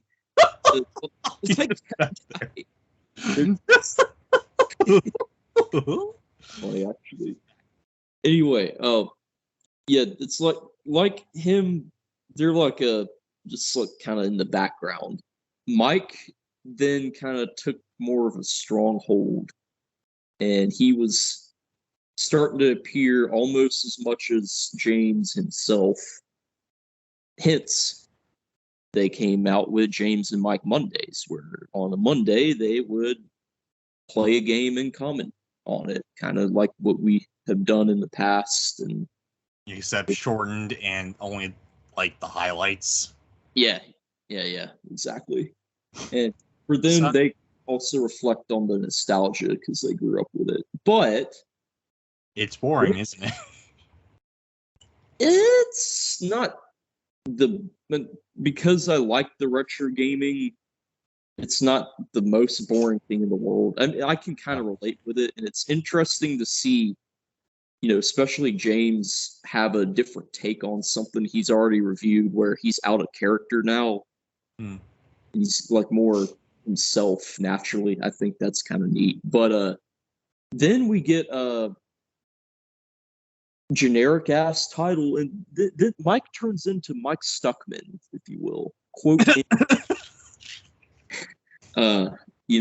Chris Matei. Yeah. Whoops. In your opinion. Absolutely, yes, forever and always. This is oh boy. So there was. So yeah. Mike So Mike Mike, McKay reviews. Wasn't that the boring name of it? what? It was something really generic and uninspiring, like Mike Matei reviews or Probably yeah. X random game review by Mike Matei on the channel. I'm like, I don't want to watch this guy. I want to watch James be like, ah! James is great. Okay, Mike is just boring. This just comes Mike on. doesn't have. Yeah, I played this Mike game wanted- as a child. I remember renting it, and it was okay, but I was really disappointed. I'm like, where's the ass? You know? Here's the thing. Okay, a lot of people, a lot. Here's a and a lot of people tend to agree with you too. But Mike wanted to be part of the channel. He wanted this more. I think he wanted it more than James really did. At that point, yeah, it was crazy. And Especially James, at that point. But James is like James had the charisma. child. Mike did not. James also had the character and the channel. Literally, I mean, Yeah, but I mean, other like there's other gaming there's other gaming channels out there like Game Grumps that have like a couple of people there that are both pretty, yeah, I see. Maybe he was trying to do that. James oh no, Mike just doesn't have charisma in my opinion. That's what it is. He's not charismatic. He's not like, he doesn't have the same vibe as James does, which which is it's a trait that's you have to have on the platform, unfortunately. Yeah. It's just the way like it is. Stuckman's got charisma. A little bit more than Mike. Especially in his early days, from what I recall, but yeah, then Chris just crossed out. So I think the video that really culminated on Mike's just cringe was the Inspector Gadget Oh really? video. You know what that is? No. It's probably another one of his random reviews by Mike Matai. Hey guys, Mike here, no James, he's nerding away, and I'm gonna be dull. He's playing Minecraft with Inspector Gadgets. What? And like the animated Inspector Gadget, it's like a picture just of him just moving the mouth and all that. Okay. Mike is playing with Inspector Gadget, and the joke is, and Mike voices Inspector Gadget too, and has the Inspector Gadget's whatever, like, impression. He's like, I want to play Minecraft. Can we play Minecraft? And it's just that over and over and over and over again for 20 minutes. That doesn't really fit the channel. It fits the channel because they're playing a video game. But it does, yeah, I mean, at that it's just really not funny. high level, sure, but yeah. It's just not funny. It's not good. He didn't quite execute it well. It would have been funny as like a joke, or maybe even like if he like a 30 seconds, a third of it, maybe. But I would say 30 seconds. After 30 seconds, if he just said, "Let's play Minecraft," for more than 30 seconds, I would get tired of it. It's like he needs to say that, but spread it out with some other maybe Inspector Gadget quotes or whatever. I don't know. Like that would have been funny if he had a good Inspector Gadget impression going on. I don't know. I doubt it was good because he did have it was a good. Oh, was it? It was a good impression because he did all the impressions on the AVGN. That's also true. Right, he did, didn't he? Yeah, but the thing is, Oh, it was just terrible jokes, and it was just that one joke over and over and over again, and I hated ah, it. A he lot didn't of know how to people land them. That's what it was. He had the jokes, but he didn't get the landing of the jokes down. That was his he had problem. one joke, and he Well, overplayed that yeah, joke for 20 minutes. in this case, yes. I was saying like in general, but yeah, for Yeah. sure. So So the what? reason why we're talking about this in the Dark Age Yeah, is what happened? because, Did he do something well, pretty bad? oh well, yeah, he actually did something really bad in like the Golden Age, Silver Age type of deal or whatever. Oh, really?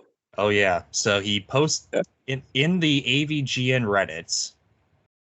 Uh huh. Apparently, there's an AVGN Reddit that I had no idea existed until I found this out. Yep. Yep. Posted a picture of his penis. Oh yeah, I Uh, thought it was something porn based, but what it was the is porn porn? based. What are you talking about?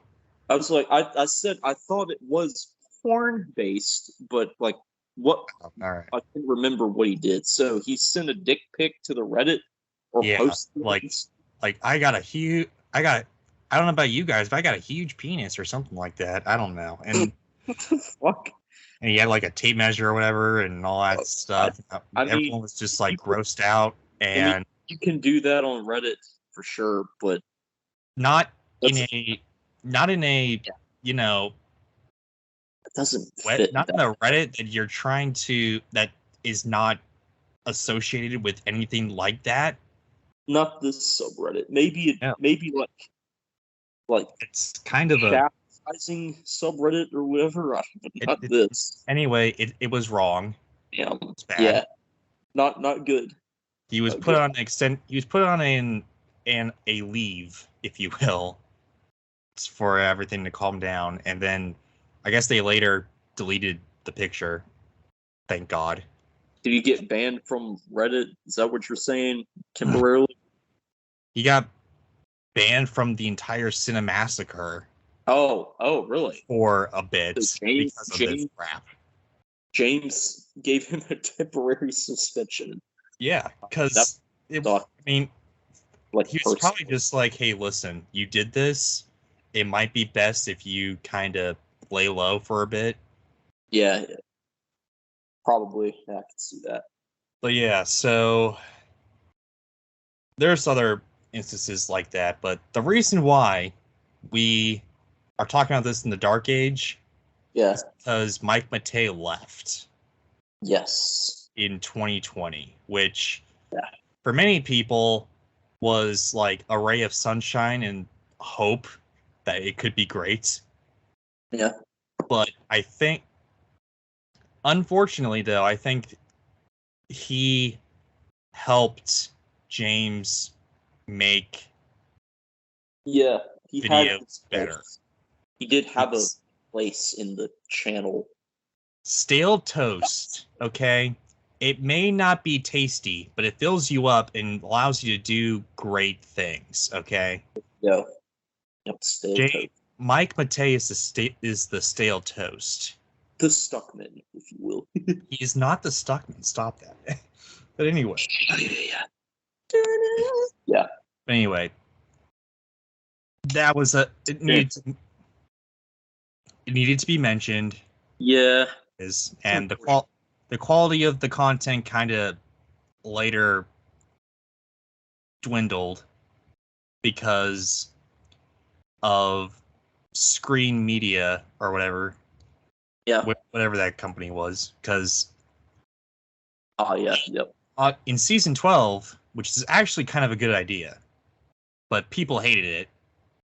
Of course, he started Yep. uploading his AVGN episodes onto Amazon as well, and it was like Didn't know that. Huh. Okay. it started at like a month, started like a sort of like a week early to a month early, but you had to pay for Prime in order for it to Oh. you to watch it. Oh, okay. I see. But the thing is, everyone had Prime. Everyone has Prime. They started doing this in 2018. Everyone had Prime in 2018. Everyone has Prime now. Yeah. So it's like kind of like the lesser of two evils. James gets money and everyone watches the content for. You didn't have to watch it early if you didn't want to, but everyone was just like, "Oh, he's selling out or whatever." But yeah. Oh, yeah. I mean that, and if I'm not mistaken, another bright light in the age of darkness here is he had a very impressive, uh, in my eyes, an impressive guest star that he brought on. That I was. There were a couple. We'll get, There were a get to couple. that. Okay. But right now we're talking about the controversies, I guess. Reason why this is called the Dark Age. Okay. So there's more controversy. Okay. What else? So Screen Media decided to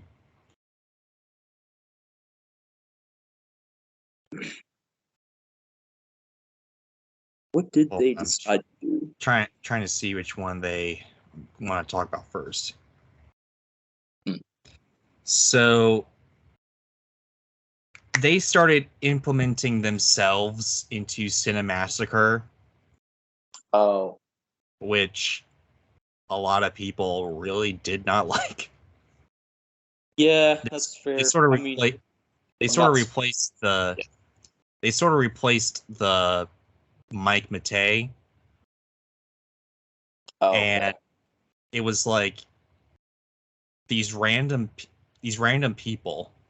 It was like they also started making a podcast called the Cinemassacre Podcast, and the only draw was James Rolfe on it talking about stuff, and then these two random fat guys, naturally, yes, like the stereotypical pinball collector, if you will. Even beyond that, probably. For the most part. Yeah.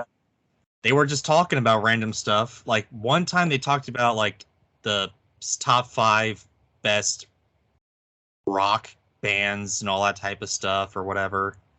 Which fine, whatever. But I'd rather James, talk to someone that's not these people, because I have no idea who the hell these people are. Yeah. And I watched every single. I bet you did. I watched every single podcast, and it was boring as hell. Glad I didn't see it. Yeah, I mean, James tried. James seemed like he didn't want to be there.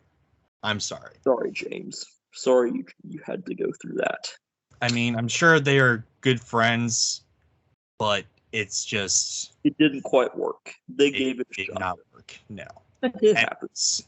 And soon they just stopped branding it as the Cinemassacre Podcast and just said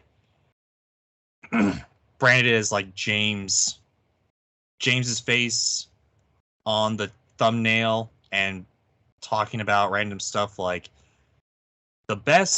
what are the best NPC shooters or whatever. And then it was just the Cinemassacre Podcast. Okay.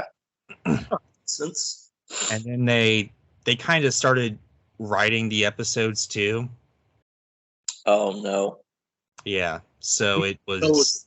I bet it wasn't, and they started to not be funny. And they started to be drags. It was like it was some controversy, I guess. I don't really buy into it. I mean, there were some funny bits, but it was just seemed like the passion was gone, Yeah. Okay. That explains why it kind of became like it did. I haven't seen a lot of those episodes because they're just kind of They're just There were some gems in there though. Were. We'll talk about them. But also, like, one of the people that bought Cinemassacre Screenwave, one of the guys that was on the Cinemassacre Podcast, actually, there was a video that came to light about him joking around about the N-word, like, the big bad N-word. As Linus would put it, the hard R. Yes, the hard R. We do. Yeah, we don't condone hard R usage. No, we will not be saying that here, folks. ever. No. Anyway, though, there was a skit where he did on his own channel. Oh no. Crap. With him using the N-word and all that stuff. That's not even how.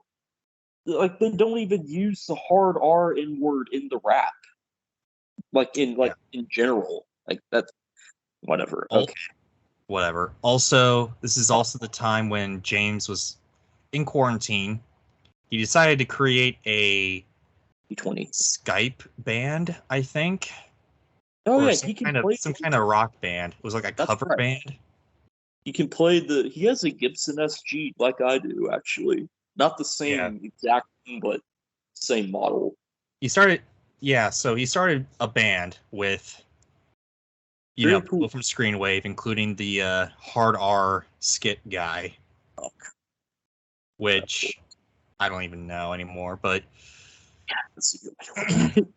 with these Screenwave people, and the songs are they just lifted the music basically from 80s songs and replaced the lyrics with gaming that could stuff. Be good if done. It could be good, but it's not original.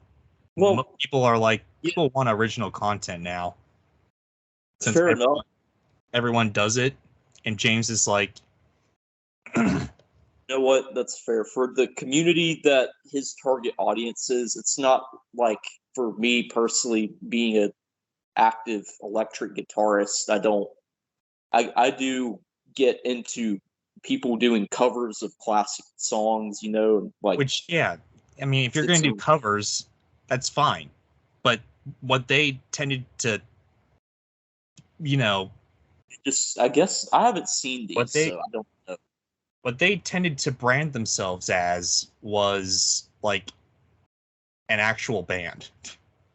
I mean, they still are technically an actual band. They're just a cover band. No, like they branded themselves as like an actual band and not like a cover band. So it's kind of weird. But also, there were some Screenwave people in the band that did basically nothing. They just stood there and like tapped their stomachs, basically. Yeah, pretty much. I mean, that's the best way to tap. I mean, who needs no fat shaming or whatever, but still, you don't use the N-word, my guy. I'm sorry. That's what you have to do anyway. So yeah, with the band, I think it kind of died out too. I mean, sometimes they do some like things sometimes, but the podcast died out. The band kind of died out because no one was really, doing that anymore. Like engaging with the band. So it's just a lot of experiments that kind of failed. And it seemed like it was more not James motivated, but the screen media motivated. Yeah, for sure. So yeah, this is why it's called the Dark Age. It's because screen media kind of took over a little bit, and there was a lot of backlash.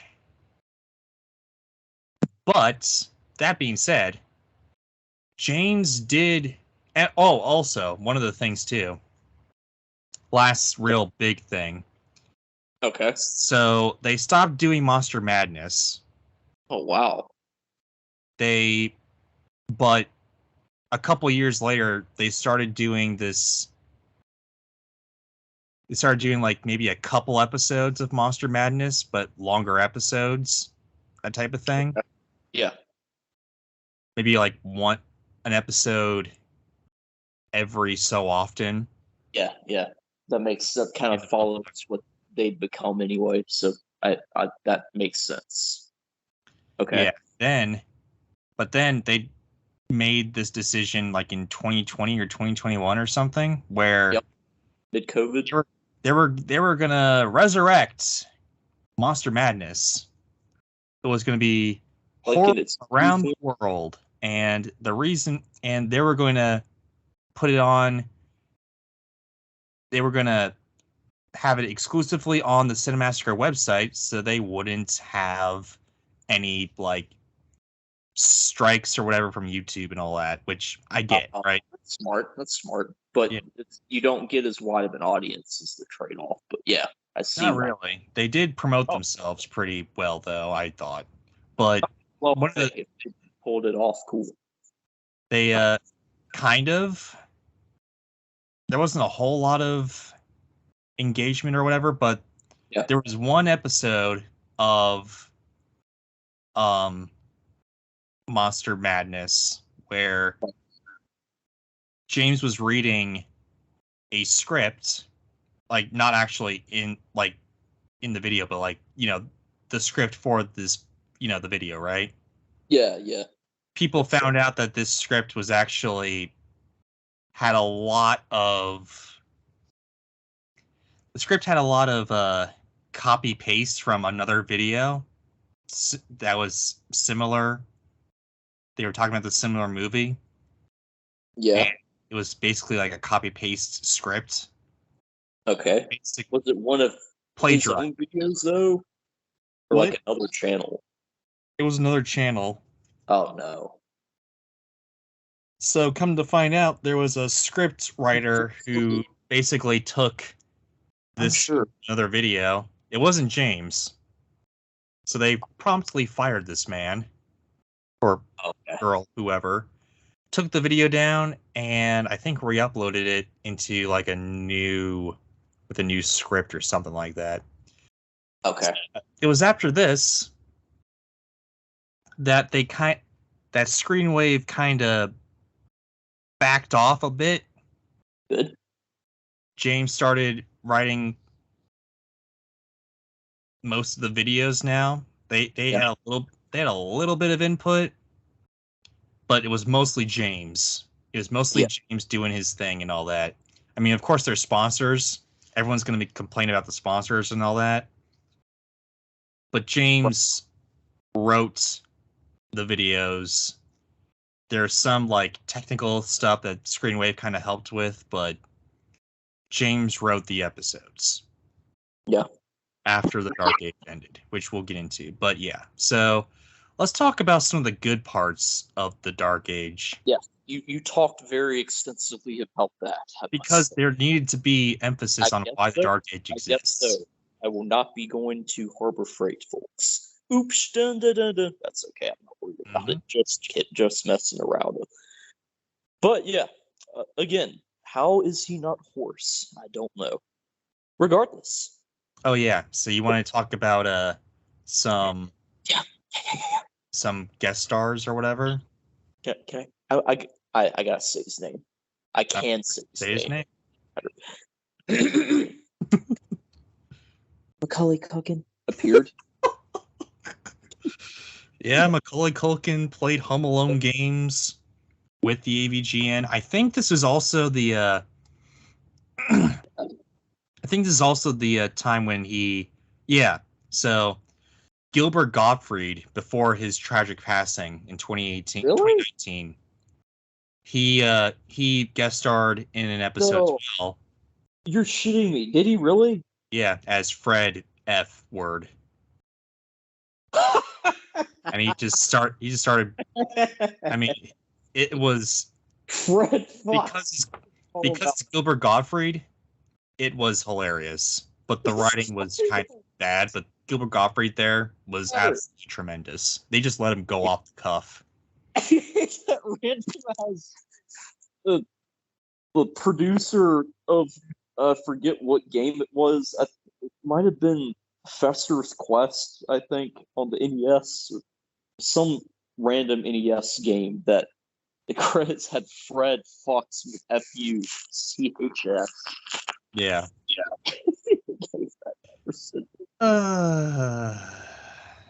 It's hilarious. Yeah. They started doing that type of stuff, which, hey, it's fine. Beautiful. We'll watch that. Yeah. And there's some there are some great episodes in here. Some of them aren't. As you go down the list, they're not that. They're They not start to be as less and less funny. The Town with No Name, I think, is my personal favorite. that good. That to me was like he's back. That's Kind it of. made me feel like he's back. I Not also maybe 100%, but back. I also really, really enjoyed Earthbound. His video on Earthbound. It was. I don't know if I've seen that one or not. But yeah, It's really good. is it okay? Huh. It's like him doing something on a good game. Yeah, he's done that before too, even in the earlier days with the what is it?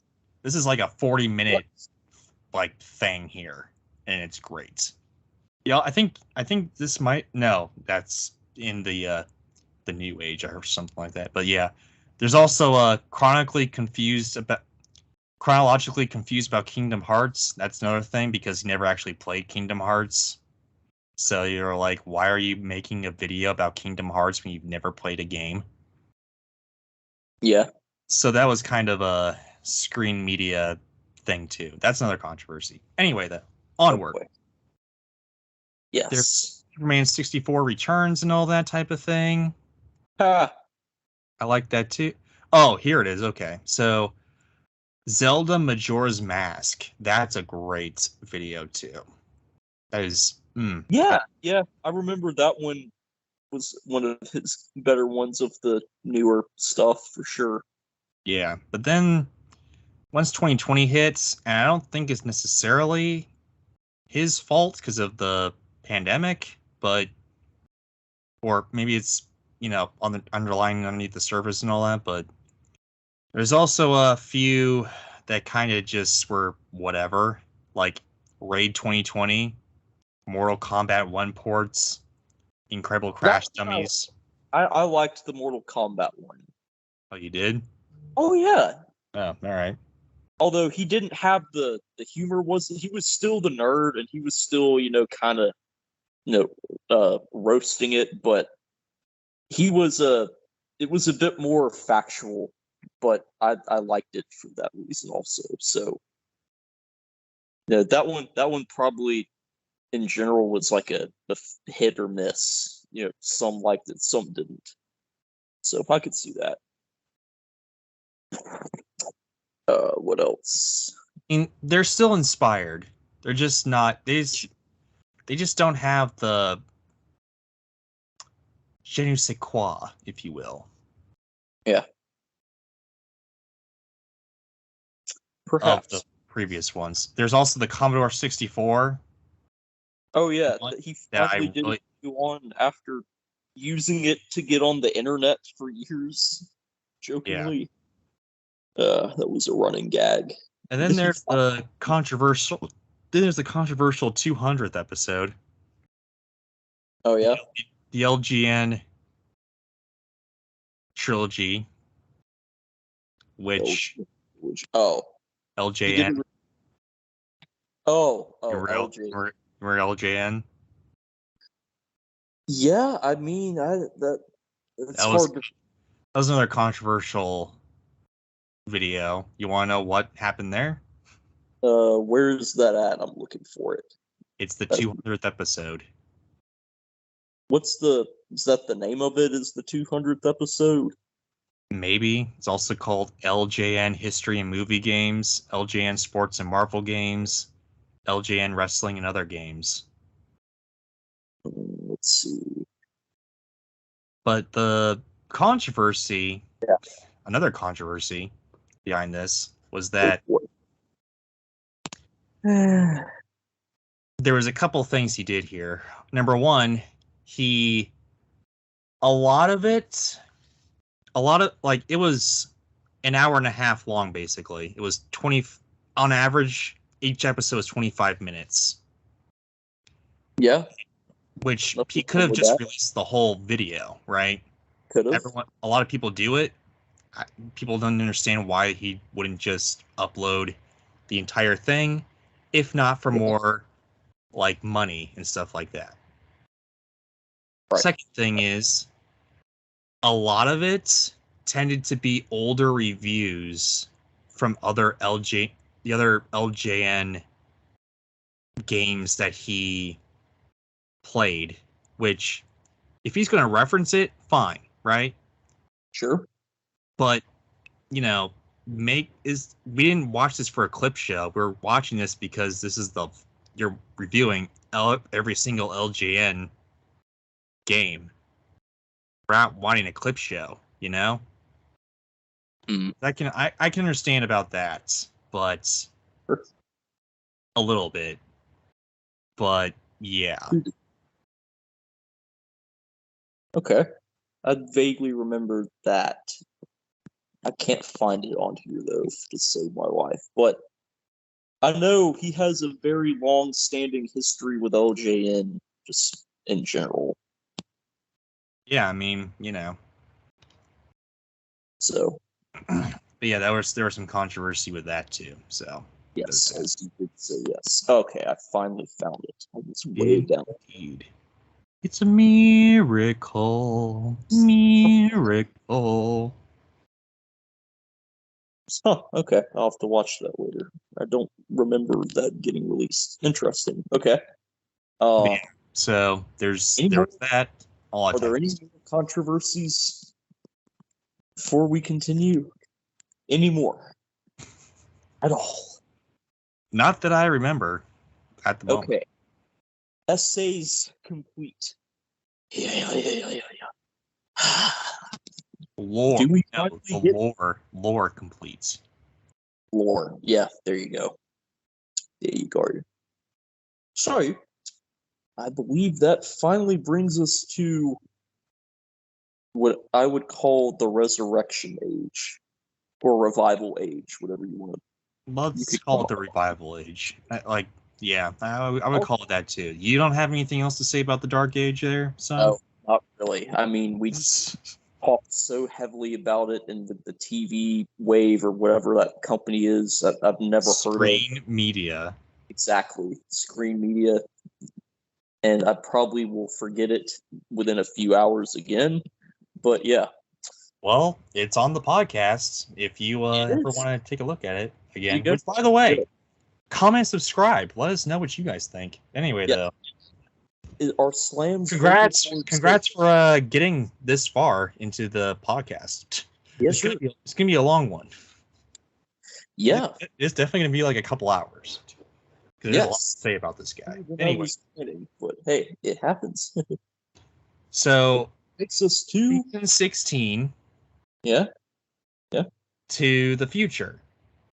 So basically, and you forgot to mention about James being bald, but there's that too. I was getting ready to say it actually. So you know what we can call it? The bald age. Unofficially the balding age. There you go. That's what I was trying to say. Unofficially the balding age, but in reality the revival age. So what happened is everybody took a step back and they were like, okay, the audience hates us now more than ever because of all this stuff. Why doesn't James just we'll still help you out, but let's let James do his thing. So James writes and they help out with the editing and the production side of it and all that, but they don't help with the writing at all anymore, I don't think. So it got a lot better. Yeah.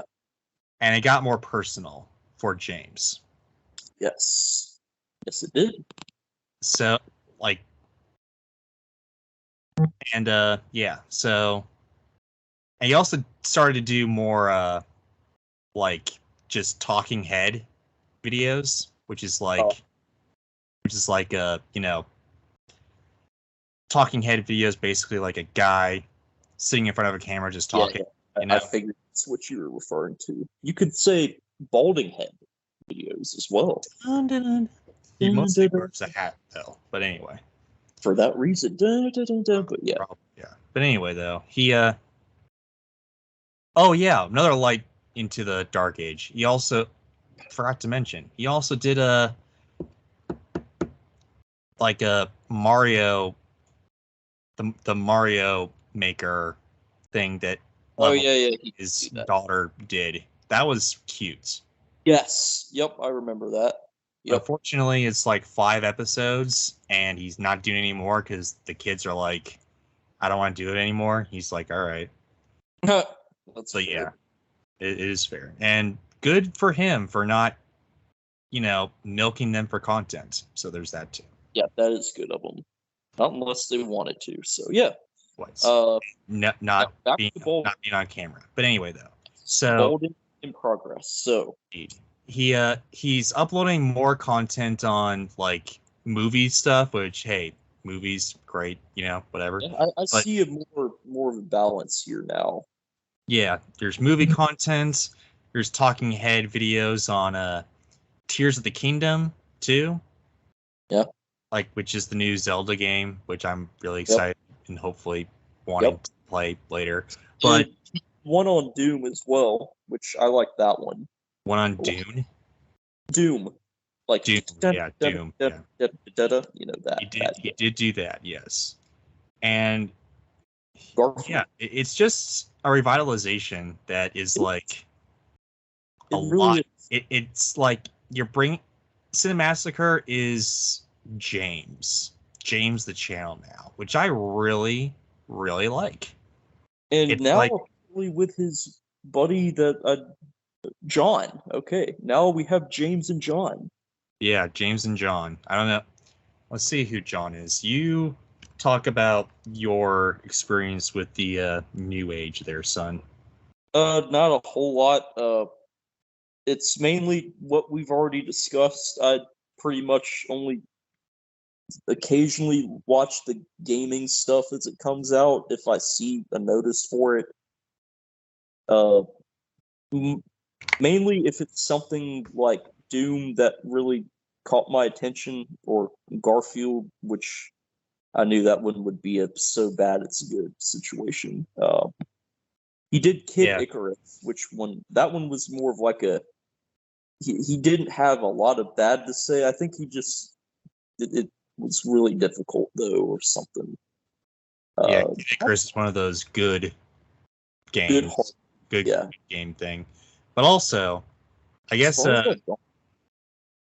so. John is actually one of his close friends. It's like one of his childhood friends, I guess. He's just playing games with him now, which is good. The guy that was is he the guitar player guy? He kind of looks like him a little bit. What are you talking about? Nah, I guess not. Okay. He might have played the guitar for his band. No, I mean the guy that was behind the couch. No, it's not. That's not him. Yeah, okay. That guy has hair. This guy does not. Well, yeah, but James had hair too. Stop making bald jokes on this poor man. That wasn't even supposed to be. I was actually thinking maybe the guy lost his hair as well. And, but yeah, anyway. Tradition, I guess. Yeah. But yeah, I guess it's not him. Anyway, though, he's making it's basically James the channel now, which I am all for. He's going back. It's a lot better than Nostalgia Critic and Doug, which obviously one day we'll get into. But you may have to do a solo mission on that. I don't know if I can talk about the toilet. Oh yeah. But anyway, though, a lot of these episodes are actually really good. Like the Contra episode, he's just geeking out, and I'm like, yo, this is a great episode. This is like funny and just lighthearted and down to earth. This is the James that I wanted to see. Like, it's like, it's sort of like the. I'm gonna pull a movie reference here, TV reference here. It's sort of like Homer Simpson back in the day, like in the dark age of the Simpsons. He was a very mean character, but nowadays, also bald, I might add. Yes, but nowadays he's like a teddy bear. He's like doesn't have a mean bone in his body, which it's kind of, it reminds me of this. Like James is more down to earth, He is, isn't he? I mean, he always has been, but yeah. He always has, but I don't know. After the Dark Age, this is like a, I don't know. He's like really putting all the effort into this to make I think it for the you know fans. what it is. The What? AVGN as his character has developed to mesh with his natural personality a little more. I think it's not him acting as much, and it's more him being himself and the nerd kind of as a hybrid person. That's my take on it. For the most, Granted, there's as some. He's a little. pure, He's a little. He's still a little. The nerd is still a little out there, but well, yeah, of course. That's what I'm getting at. yeah. But anyway, yep. Which brings us to James and John playing Monopoly on the NES, a great version of that board game as a video game. Play it with friends and family. I can't recommend it enough, and it's not that expensive, complete in box too, for you collectors. Can't comment on Clue for the Genesis. I don't think I've ever played it, but yeah. There you go. So, the last episode, as of this recording, of AVGN, actually, those are the latest videos on the channel. Okay. That was the Jones episode. Yeah, it was the Indiana Jones Crystal Skull and More video. I have not seen it yet. He talks a lot about Indiana Jones Crystal Skull games, and he's also references the Dial of Destiny, which is the new Indiana Jones movie.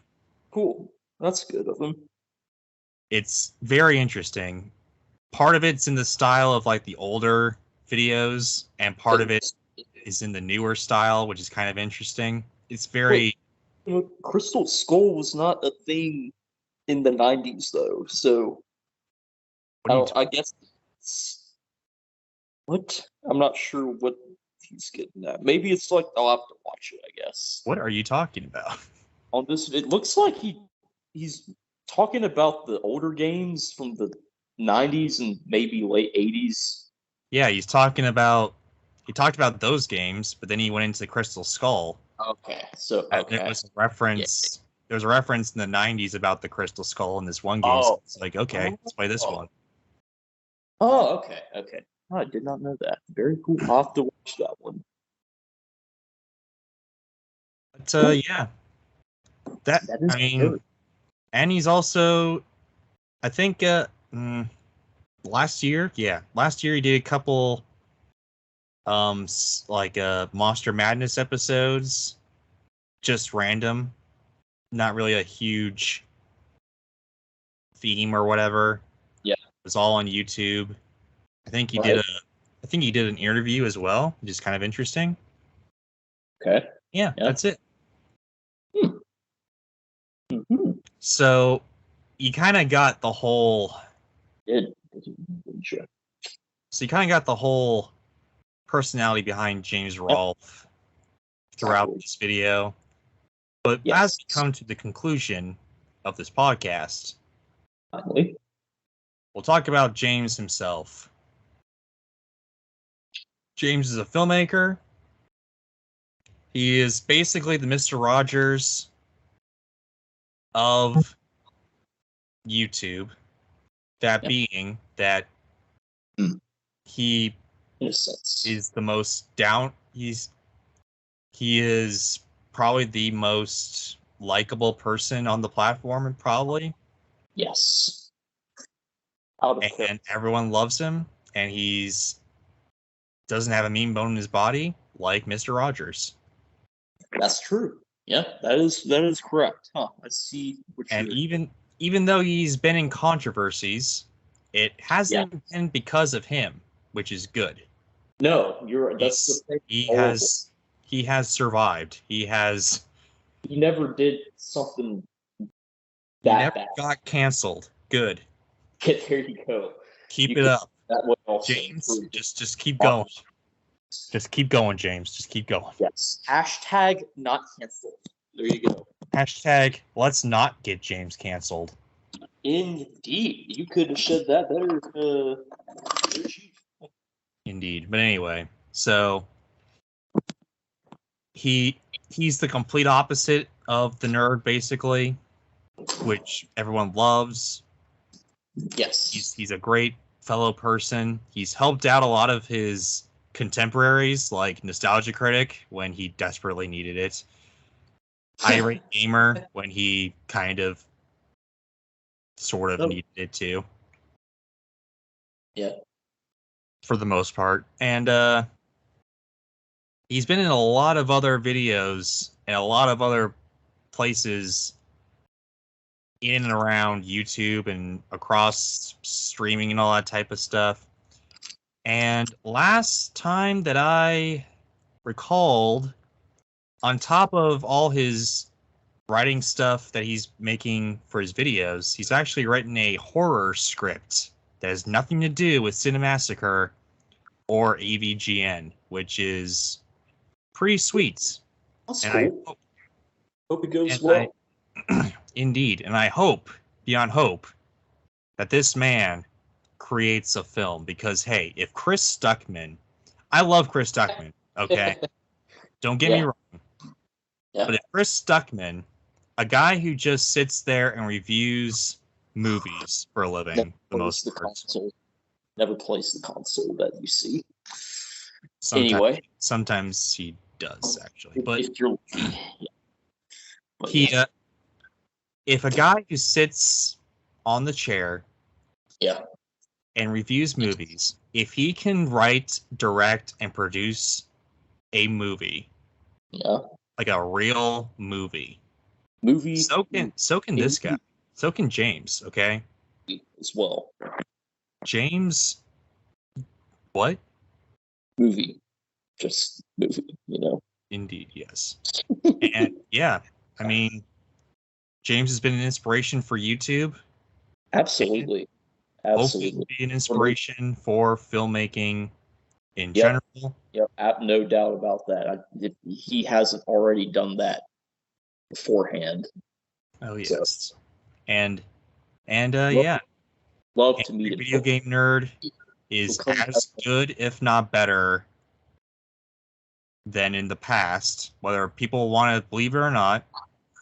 And it's that good. It's hilarious. You should watch it. And recently, I guess, since the revitalization, he's been getting onto a lot of memes.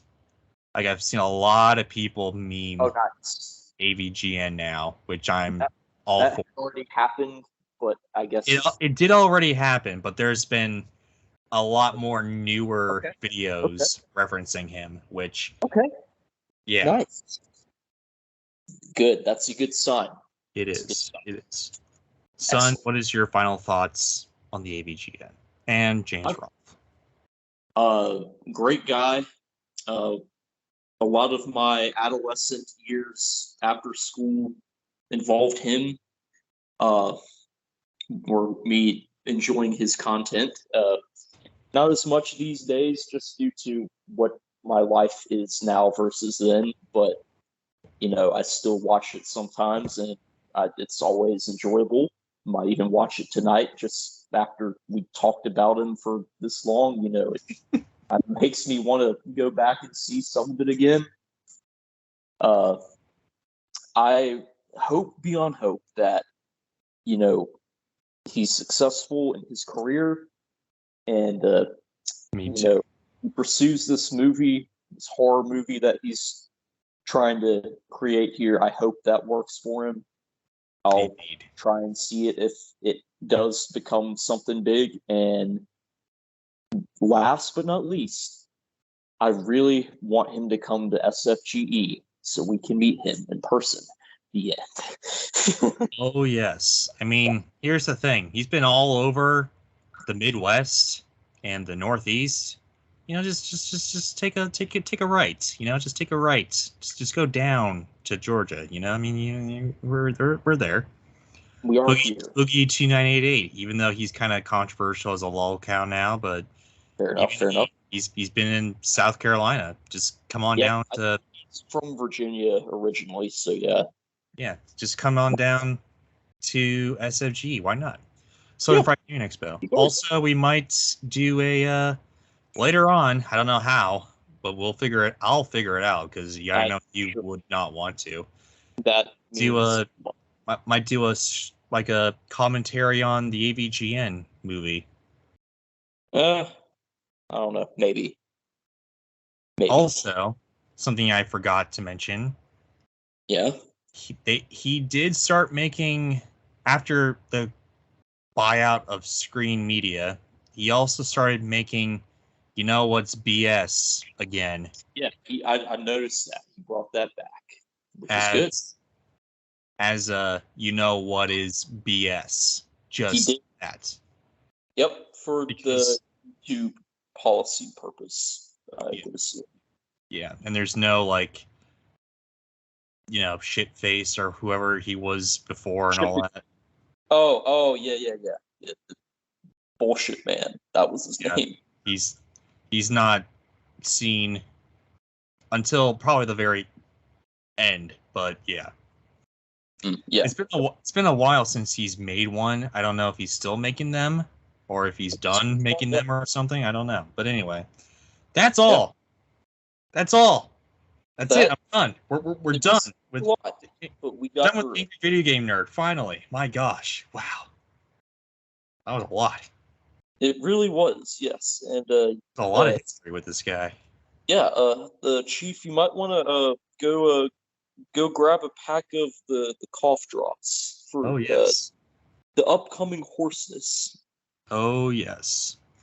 But anyway, though, guys, what do you think? What have you heard of James Rolfe or the AVGN or anything we've talked about? What is your thoughts or opinions or whatever? Comment, let us know, subscribe, ring that bell. More vids coming your way, and hey, take care, guys.